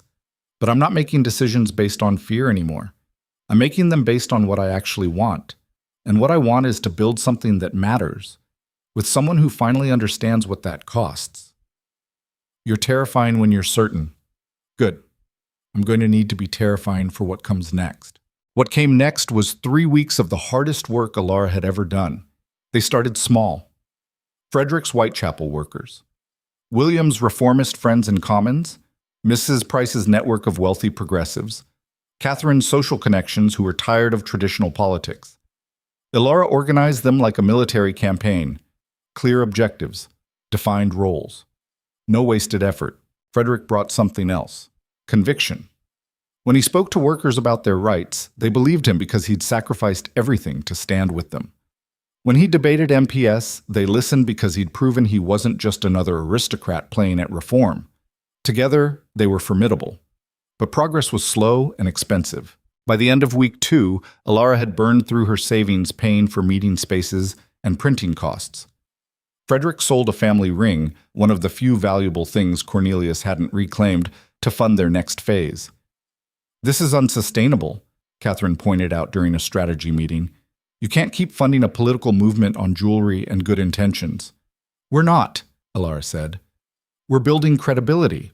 Once we have that, funding follows. From whom? Everyone with money is either loyal to Cornelius or afraid of him. Not everyone. Alara pulled out a list. Lord Pembroke's daughter has her own fortune. Mrs. Price has been looking for a cause worth investing in. There are at least a dozen wealthy progressives who will back us if we prove we're serious. And if they won't? Then we find another way. Frederick looked up from the workers' petition he'd been reviewing. We didn't come this far to quit because it's hard. You came this far because Alara's keeping you from imploding, Catherine said bluntly. What happens when she can't anymore? The room went quiet. Frederick set down his pen. Then I'll figure it out. But hopefully by then, we'll have built something strong enough to survive without either of us. It was the right answer. The mature answer. It was also completely insufficient for the scope of what they were attempting. That night, working late in Alara's office, Frederick voiced what they'd both been thinking. We need something bigger. Bigger how? Alara asked, without looking up from her correspondence. A moment. Something that forces people to pay attention. Right now, we're just noise. We need to be signal. What kind of signal? I don't know yet. But something that makes Cornelius and everyone like him realize we're not going away. That we're not a tantrum or a phase. That we're a legitimate threat. Alara finally looked up. You're talking about a public confrontation. I'm talking about proving we matter. Those are the same thing. Maybe. Frederick moved to the window. Outside, London was dark and cold. But we can't keep organizing in shadows. Eventually, we have to step into the light. And when we do, Cornelius will destroy us, publicly and thoroughly. Only if we let him. Frederick, he has resources we don't. Allies we can't match. Power we're just beginning to build. A direct confrontation now would be suicide. Then we make it not suicide. We choose our moment, our battlefield, our terms. He turned. But we do it soon, before he decides we're enough of a threat to eliminate quietly. The words sent ice down Alara's spine. You think he'd actually... I think my uncle doesn't tolerate threats. And I think we're becoming one. Frederick's expression was grim. We need to move faster, build bigger, force the confrontation before he's ready. That's incredibly risky. Everything we're doing is risky. He was right. Alara hated that he was right. I'll think about it, she said. But no decisions without a real plan. We don't have room for improvisation. Agreed. They worked in silence for another hour. Comfortable silence, Alara realized. The kind that came from actual partnership instead of performance. When Frederick finally left, back to William's sofa and whatever restless sleep he could manage, Alara sat alone with her thoughts and the dangerous realization that she trusted him again. Not completely, not blindly, but enough to risk what came next. The opportunity came from an unexpected source. Lord Ashford, the same lord who'd hosted the dinner where Frederick proposed to Marguerite, was holding a charity gala. All of London's elite. Politicians, aristocrats, wealthy merchants, everyone who mattered. And somehow, against all logic, Alara and Frederick received an invitation. It's a trap, Catherine said immediately when Alara showed her the card. Obviously. So you're not going. We're absolutely going. Alara, this is the moment Frederick was talking about. Every important person in London will be there, including Cornelius. If we can make our case publicly, in front of witnesses who matter, we stop being noise and become signal.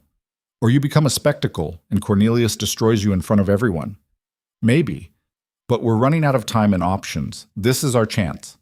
She brought it to Frederick that afternoon. He read the invitation twice. It's definitely a trap. That's what Catherine said. She's right. Ashford wouldn't invite us unless Cornelius asked him to.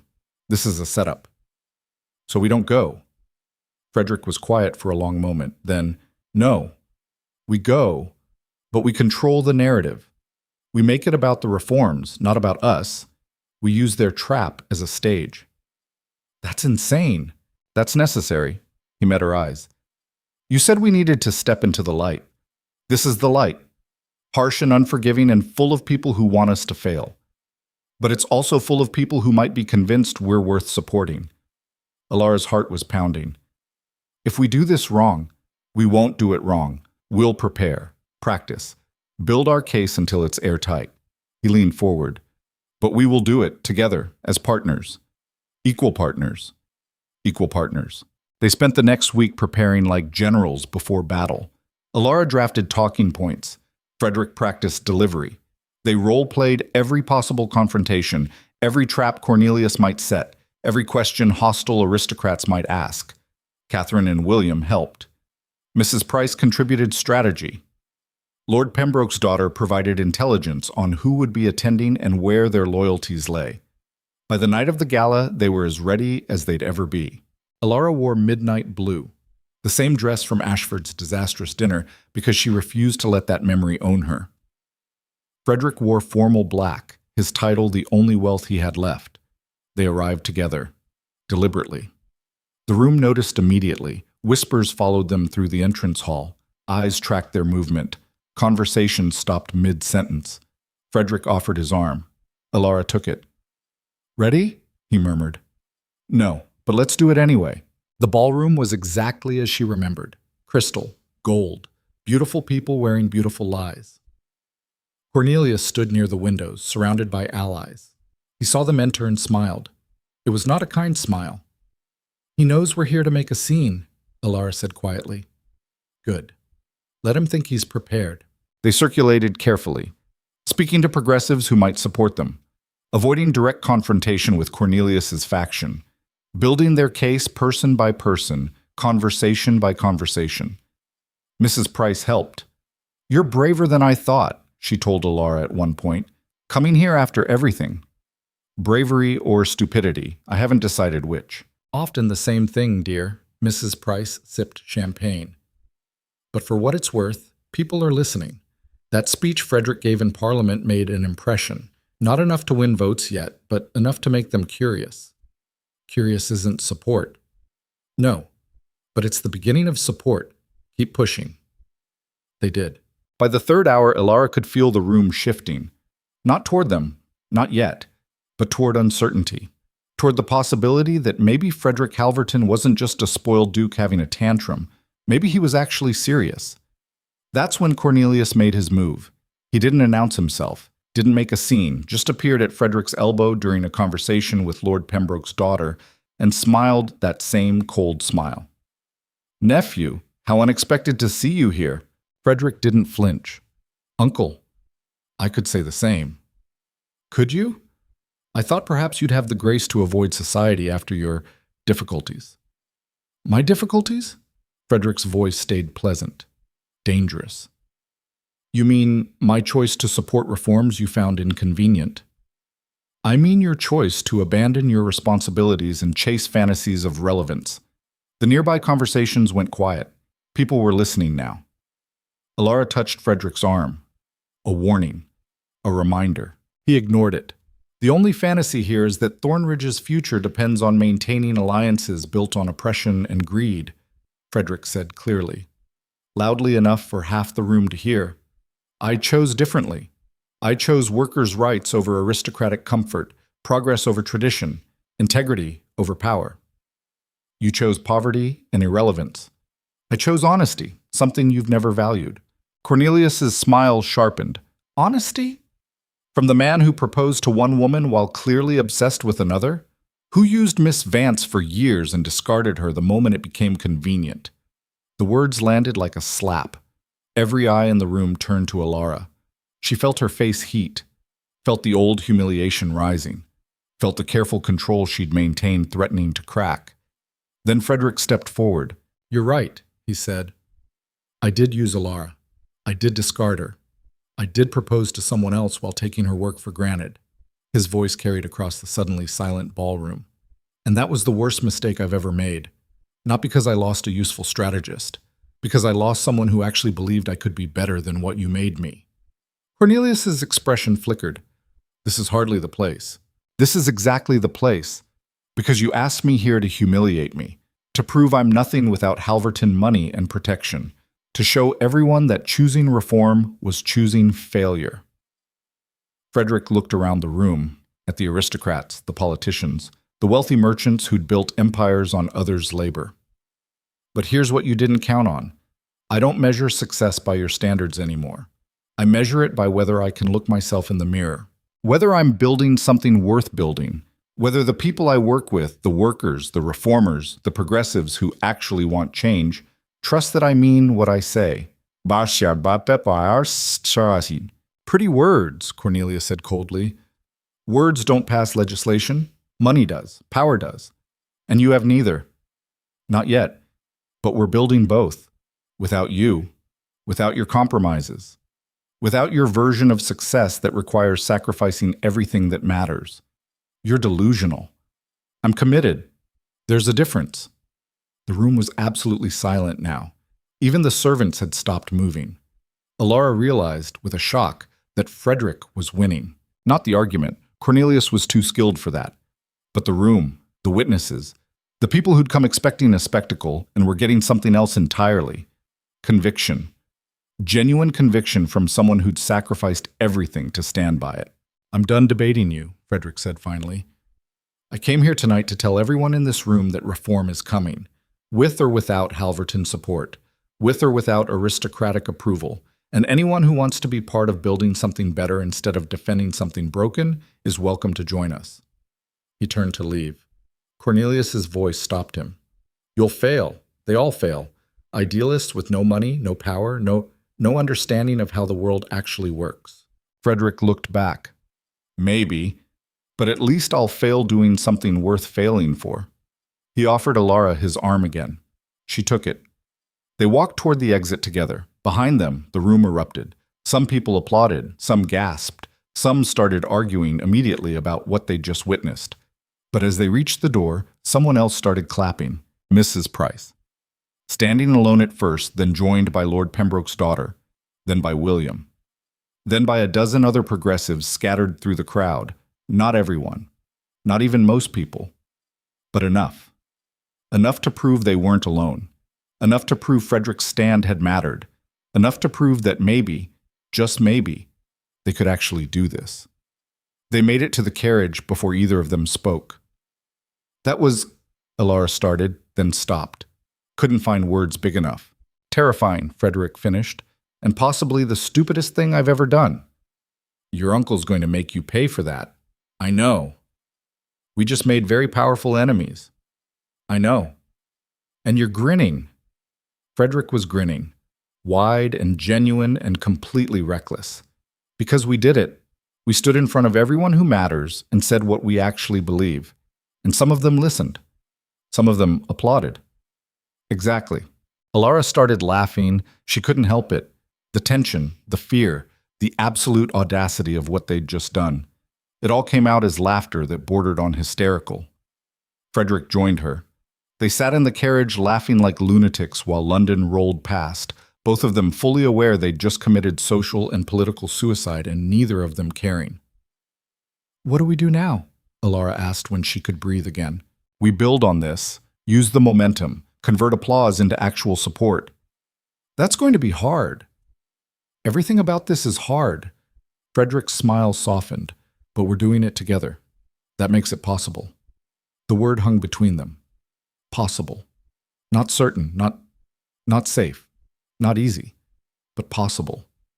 And for the first time in months, Alara felt something she'd thought Frederick had destroyed. Hope. Not blind hope. Not naive hope. The kind of hope that came from standing beside someone who'd finally chosen to become who they were always supposed to be. The carriage stopped outside her townhouse. Frederick helped her down. Hesitated. Thank you, he said quietly, for standing with me tonight, for building this with me, for not giving up when I gave you every reason to. Thank you for finally being worth standing with. She meant it as a compliment. From his expression, he took it as one. Good night, Alara. Good night, Frederick. She went inside. Catherine was waiting with champagne and news. You're famous, her friend announced. Every gossip in London is talking about what happened at Ashford's. Half of them think Frederick's gone mad. The other half think he might actually mean it. Which half is right? Both, probably. Catherine poured. But here's the interesting part. 3 different progressives have already sent messages saying they want to meet, to discuss mutual interests. That's code for funding. Alara's breath caught. 3? 3 confirmed. More coming. Apparently public confrontations with powerful uncles are good for credibility. Catherine raised her glass. To possibly the stupidest brilliant thing you've ever done. They drank. And for the first time since Frederick had proposed to Marguerite, Alara let herself believe that maybe they could actually win this.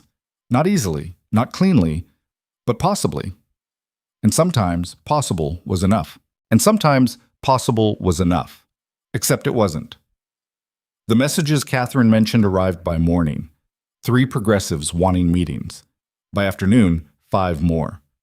By evening, Alara's small office was crammed with people who'd spent years waiting for someone to actually challenge the establishment and mean it. This is unsustainable, she told Frederick during their 4th meeting of the day.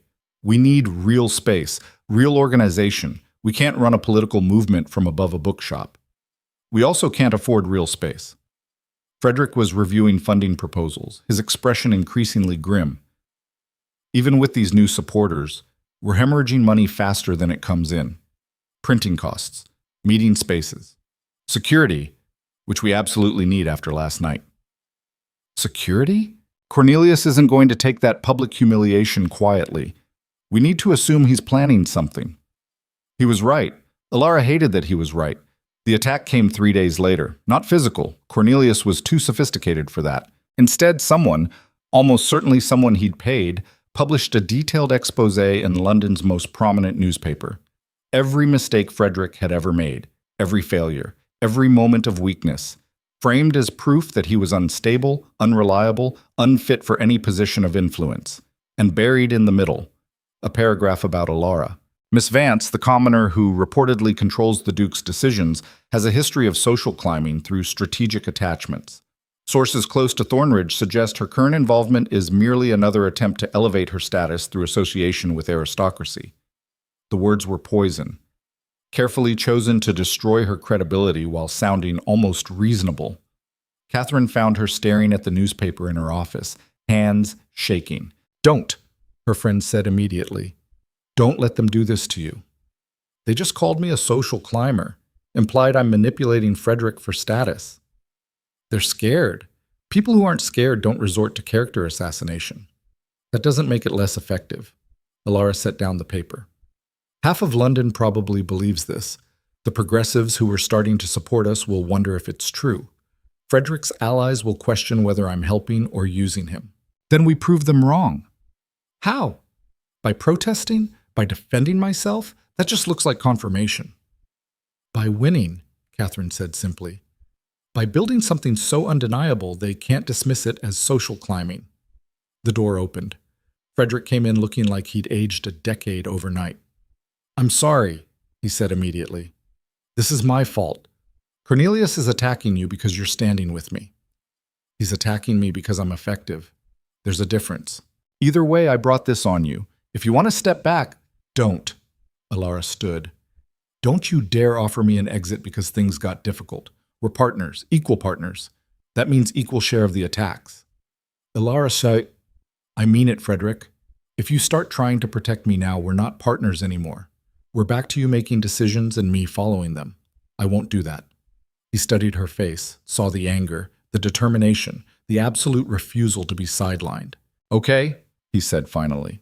"No protecting, no exits. We fight this together." "How?" "By doing exactly what Catherine said. By winning so decisively that the attacks become irrelevant." William arrived an hour later with a proposal that changed everything. "There's a vote," he said, spreading documents across Alara's desk. "Next month, factory working hours reform. If we can get it passed, it proves reform is possible. It gives the movement credibility.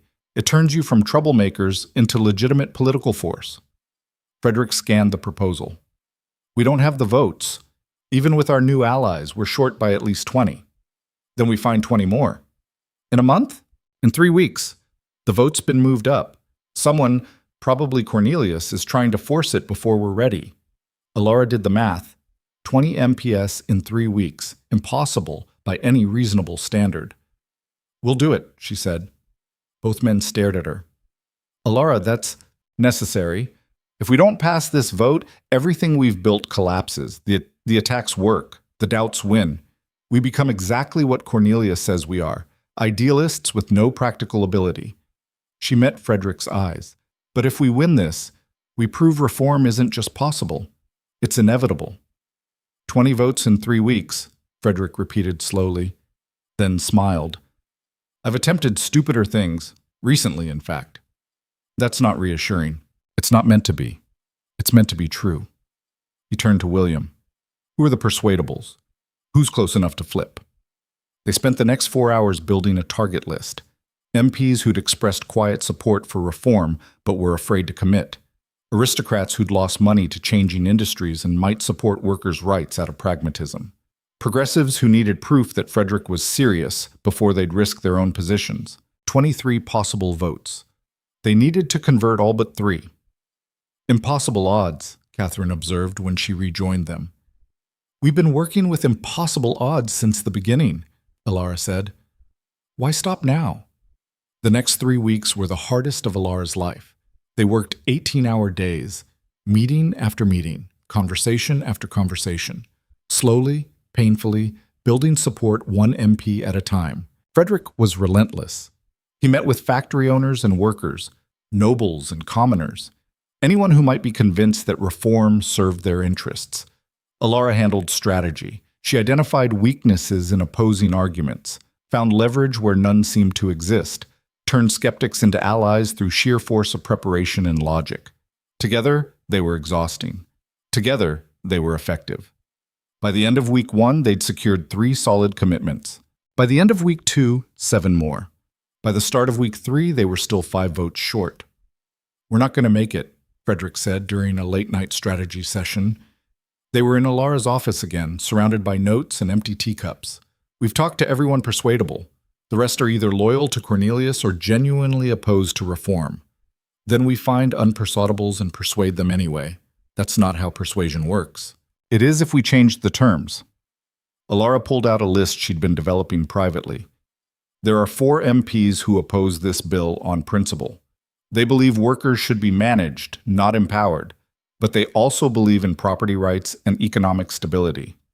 So we reframe the argument. We stop talking about workers' rights and start talking about economic efficiency. Healthy workers are productive workers. Reasonable hours reduce turnover and training costs. Supporting this bill isn't charitable. It's smart business." Frederick stared at her. "That's brilliant and completely mercenary. That's politics. Do you want to win, or do you want to be pure?" "I want to win." "Then we do this. We compromise on messaging to secure votes. We can pursue purity after we have power." He was quiet for a long moment. "My uncle would say the same thing. Compromise now, pursue ideals later. It's how he justified every terrible decision he ever made." "Your uncle compromised his ideals for personal power. We're compromising our messaging to pass actual reform. There's a difference." "Is there?" The question hit harder than Alara expected. Was there a difference? Or were they sliding into the same patterns that had made Frederick's previous political career hollow and extractive? "Yes," she said finally. "Because we're not hiding what we believe. We're just finding language that makes it accessible to people who don't already agree. That's not corruption. That's communication. And if we're wrong, then we'll fail honestly. But I'd rather try this and succeed than maintain perfect principles and lose everything." Frederick looked at her, really looked, seeing not just her strategy, but her willingness to make hard choices, to risk the kind of compromises that kept her up at night. "Okay," he said, "we do it your way. But if this goes wrong, if we turn into what we're fighting, you have to tell me. You have to pull me back." "I will, and you do the same for me." Deal. They spent the next 4 days reframing their entire approach, not abandoning principles, but finding new language. Economic arguments, stability arguments, practical arguments that made reform sound like common sense instead of radical change. It worked. By the end of week 3, they had 19 committed votes. 1 short. The night before the vote, Alara sat alone in her office, staring at the list of MPs and trying to find one more angle, one more argument, one more possibility. She'd tried everything, talked to everyone, exhausted every option she could think of. They were going to lose by a single vote. The knock on her door came at midnight. "It's open," she called, expecting Catherine or William with news. Cornelius Halverton walked in. Alara stood immediately. "What are you doing here?" "Delivering an offer." He settled into the chair across from her desk without invitation. "You need one more vote to pass your precious reform bill. I have one more vote to give." "In exchange for what?" "Frederick. Specifically his cooperation. He stops publicly opposing my initiatives, stops organizing against traditional interests, stops making a spectacle of Thornridge." "That's everything we're working for." "Precisely. You can have your bill. Workers get their reform. Frederick gets to claim a victory. But then this ends. The movement, the coalition, the increasingly tiresome campaign against the natural order of things." Cornelius leaned forward. "One vote, one bill.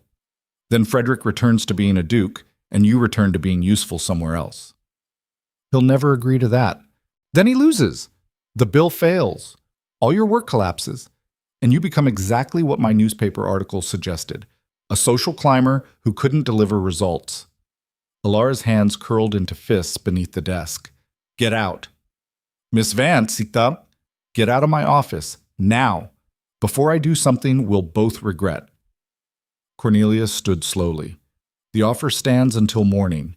If Frederick wants to win, he knows where to find me." He left. Alara sat in the silence afterward, shaking with fury and something worse, temptation. They could win, pass the bill, prove reform was possible, all for the low price of abandoning everything else they were trying to build. It was exactly the kind of compromise that destroyed movements from the inside.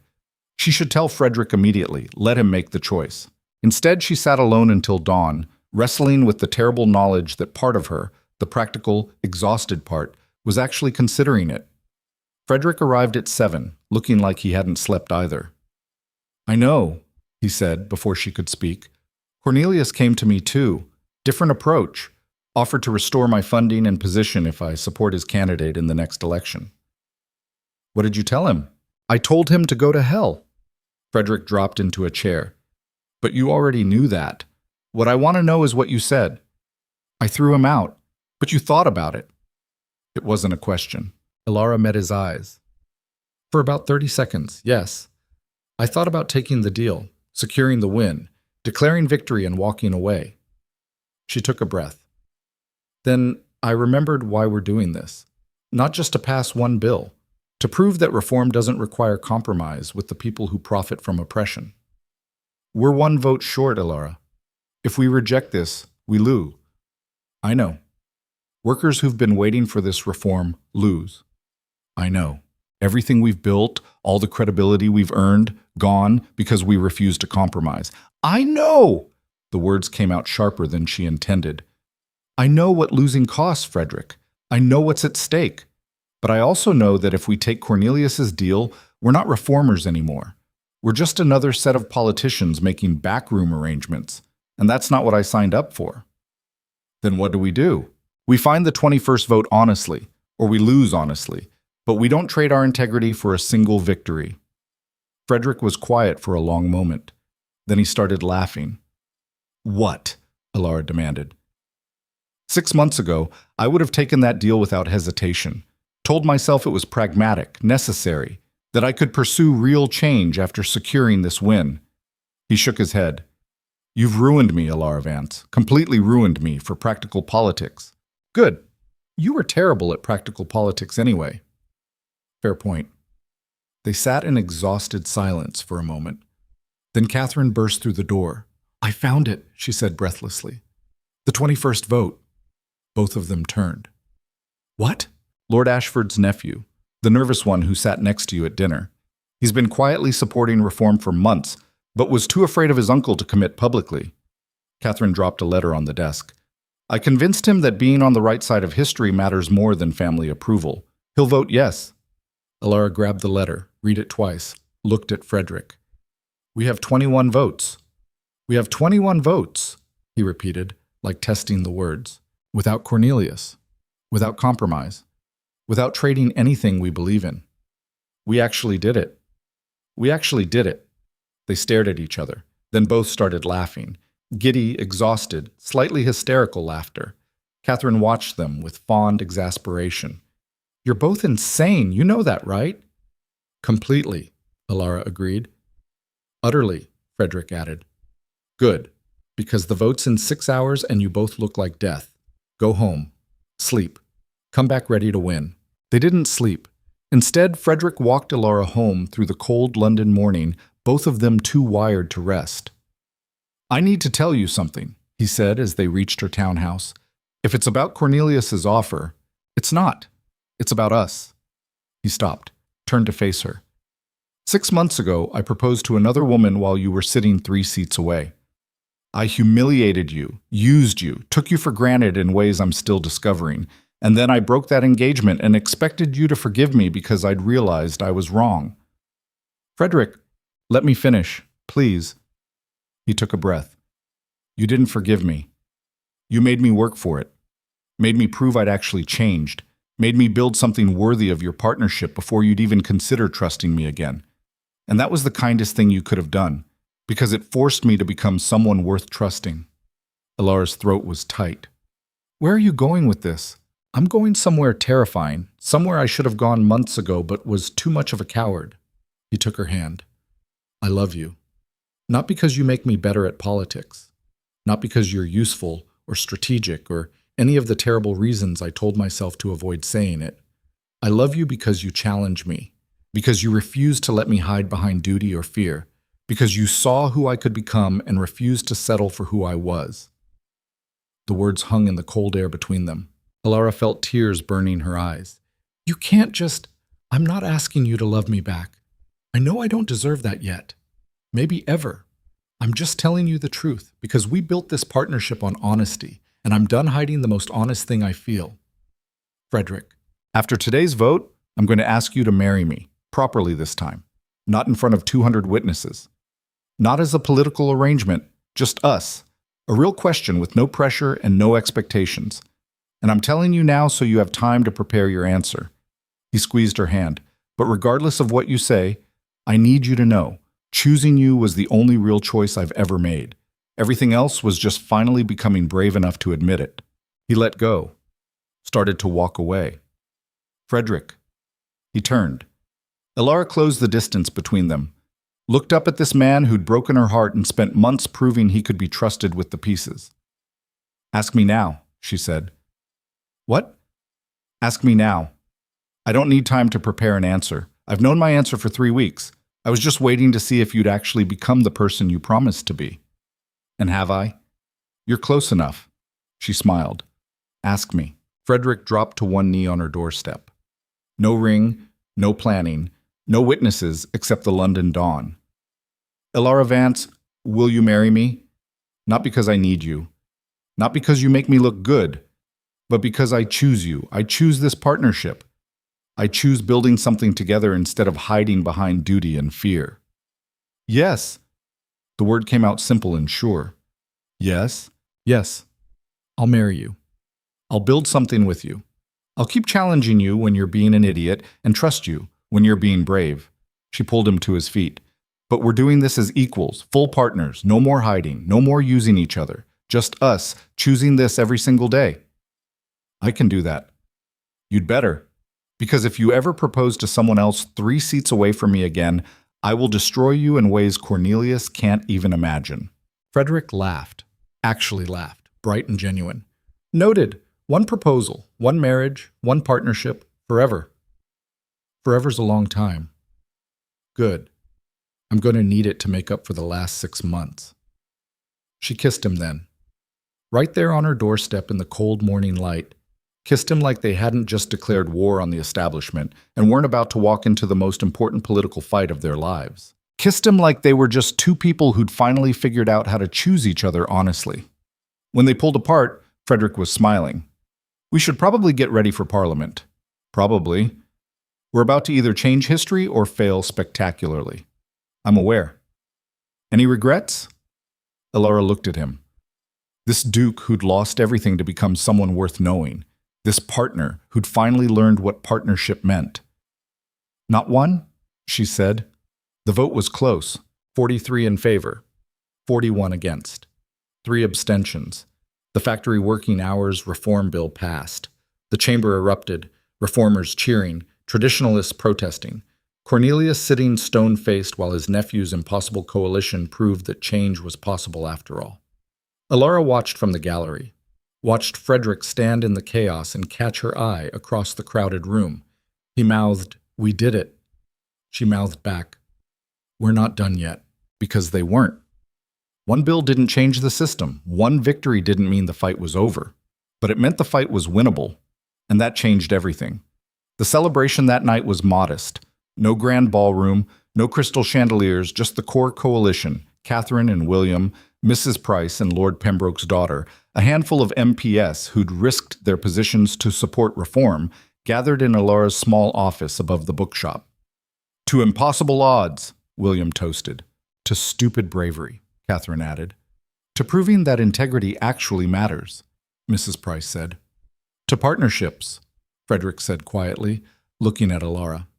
They drank cheap wine and celebrated the kind of victory that didn't come with wealth or power, but came with something better, proof that they'd been right all along. Later, after everyone had left, Frederick and Elara stood in the empty office looking at the maps and notes and plans that covered every surface. What happens now? Frederick asked. We keep building. More bills. More reforms. More impossible fights. Sounds exhausting. Sounds necessary. Fair point. He pulled her close. For what it's worth, I'm looking forward to it. All the exhausting, impossible fights, as long as we're doing it together. Equal partners? Equal partners. 2 months later, Cornelius made one final attempt at reconciliation. Not with Frederick, with Alara. She met him in a tea shop in Bloomsbury, neutral territory, because she was curious what desperation looked like on a man who'd never admitted weakness. "You've built something impressive," Cornelius said without preamble. "More impressive than I anticipated. 3 bills passed. A coalition that's actually functioning. Real political influence." "Thank you. I'm not complimenting you, I'm acknowledging reality." He stirred his tea with precise movements. "Here's another reality. You can't sustain this without resources, and Frederick's title only provides so much. We're managing. You're scraping by. I'm offering something better. Work for me, officially. I'll fund your reforms, support your initiatives, give you access to real power. In exchange for leaving Frederick, not publicly. You can maintain whatever romantic arrangement you've developed, but politically, you work for me, not him." Alara set down her cup very carefully. "You're asking me to betray my partner. I'm asking you to be practical. Frederick's a good man, better than I expected, but he's not strategic. You are. Together, you and I could actually change things. We're already changing things. You're passing bills. I'm talking about reshaping the entire system." Cornelius leaned forward. "I was wrong about you, Miss Vance. I thought you were a social climber. I didn't realize you were a genuine reformer. But now that I do, I want to work with you, without Frederick's idealism slowing you down." For half a second, Alara considered it. Not seriously, but enough to recognize the temptation. Real power. Real resources. The ability to pursue reforms without constantly fighting for funding and support. All for the price of betraying the person who'd finally chosen her honestly. "No," she said. "Miss Vance, I said no. Frederick and I are partners, equal partners. That means I don't abandon him when someone offers me a better deal.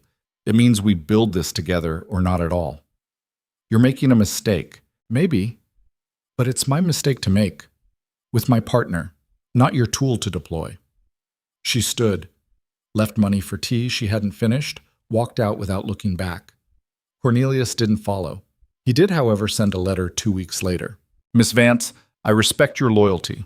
More importantly, I respect your results. Consider this a standing offer. If you and Frederick ever need support that doesn't require betraying your principles, I may be persuaded to provide it. We disagree on methods, but we both want a better England. Perhaps that's enough." Alara showed the letter to Frederick. "He's trying to buy his way back into relevance," Frederick said. "He's trying to adapt. There's a difference. Should we accept? Not yet. Maybe not ever, but we keep the door open, because change requires strange alliances sometimes. Practical. Strategic," she corrected. "There's a difference." They married in spring. No grand ceremony, no political spectacle, just close friends in a small church in Bloomsbury, with vows they'd written themselves about partnership and honesty and choosing each other every single day, Catherine cried. William gave a toast about stupid bravery. Mrs. Price gave them a wedding gift of a year's rent on a proper office space. Cornelius didn't attend. He did send a gift. A first edition of a political philosophy text Frederick had mentioned loving as a child. The note said simply, "To the partnership that proved me wrong, may it continue to do so." "He's not giving up," Alara said, reading it. "No, but he's adapting." Frederick set the book aside. "We changed him. Maybe not completely, but enough to make him reconsider what power actually means. Think we can change the rest of them? Eventually, give us another decade." "That's optimistic." "I'm married to a woman who convinced me integrity matters more than safety. I'm allowed to be optimistic." They moved into a smaller house in a less fashionable neighborhood. Not because they wanted to, because they had to. The reform work didn't pay well. Frederick's title provided status but little money. But the house had a study they shared, a table where they drafted legislation, space for the coalition to gather. It had enough. One evening, 6 months after their wedding, they sat in that study reviewing the next bill they wanted to pursue. Educational reform. Ambitious. Probably impossible. Exactly the kind of fight they'd become known for. "We're never going to be wealthy," Frederick said, not looking up from his notes. "I know. We're never going to be accepted by traditional society. I know. We're going to spend our lives fighting battles we might not win. I know. Alara set down her pen. Is this you having regrets? This is me making sure you don't. He finally looked up. Because I chose this, chose you, chose reform, chose a life that matters over a life that's comfortable, but you chose it too. And I need to know you're still choosing it. Every single day, Alara said. Even the hard ones, especially the hard ones. Good, because I have a terrible idea for the education bill that's either brilliant or completely insane. Those are my favorite kind. They worked until midnight, fighting over language, debating strategy, building something together that was better than what either could create alone. It was exhausting and frustrating and occasionally infuriating. It was exactly what Alara had been waiting for her entire life. Years later, after more bills, more fights, more impossible victories, someone would ask Frederick what he'd learned from losing everything. He'd think about it. About the uncle who'd controlled him. About the engagement he'd broken. About the woman he'd almost lost. About the night he'd stood in Parliament and chosen integrity over safety. About the partnership that had saved him from himself. I learned, he'd say finally, that the things you choose honestly are the only things worth having. Everything else is just convenient until it isn't. And what did you choose? Her. Every single day. Even when it was hard. Especially when it was hard. He'd smile. Turns out that was the only choice that actually mattered. But that was later. Now, in the small house in the unfashionable neighborhood, Frederick and Alara Halverton built their impossible movement one day at a time. Equal partners, equal risk, equal in the thing that mattered most, the choice to build something real instead of something safe. And if the world they'd lost didn't matter anymore, well, the one they were building did.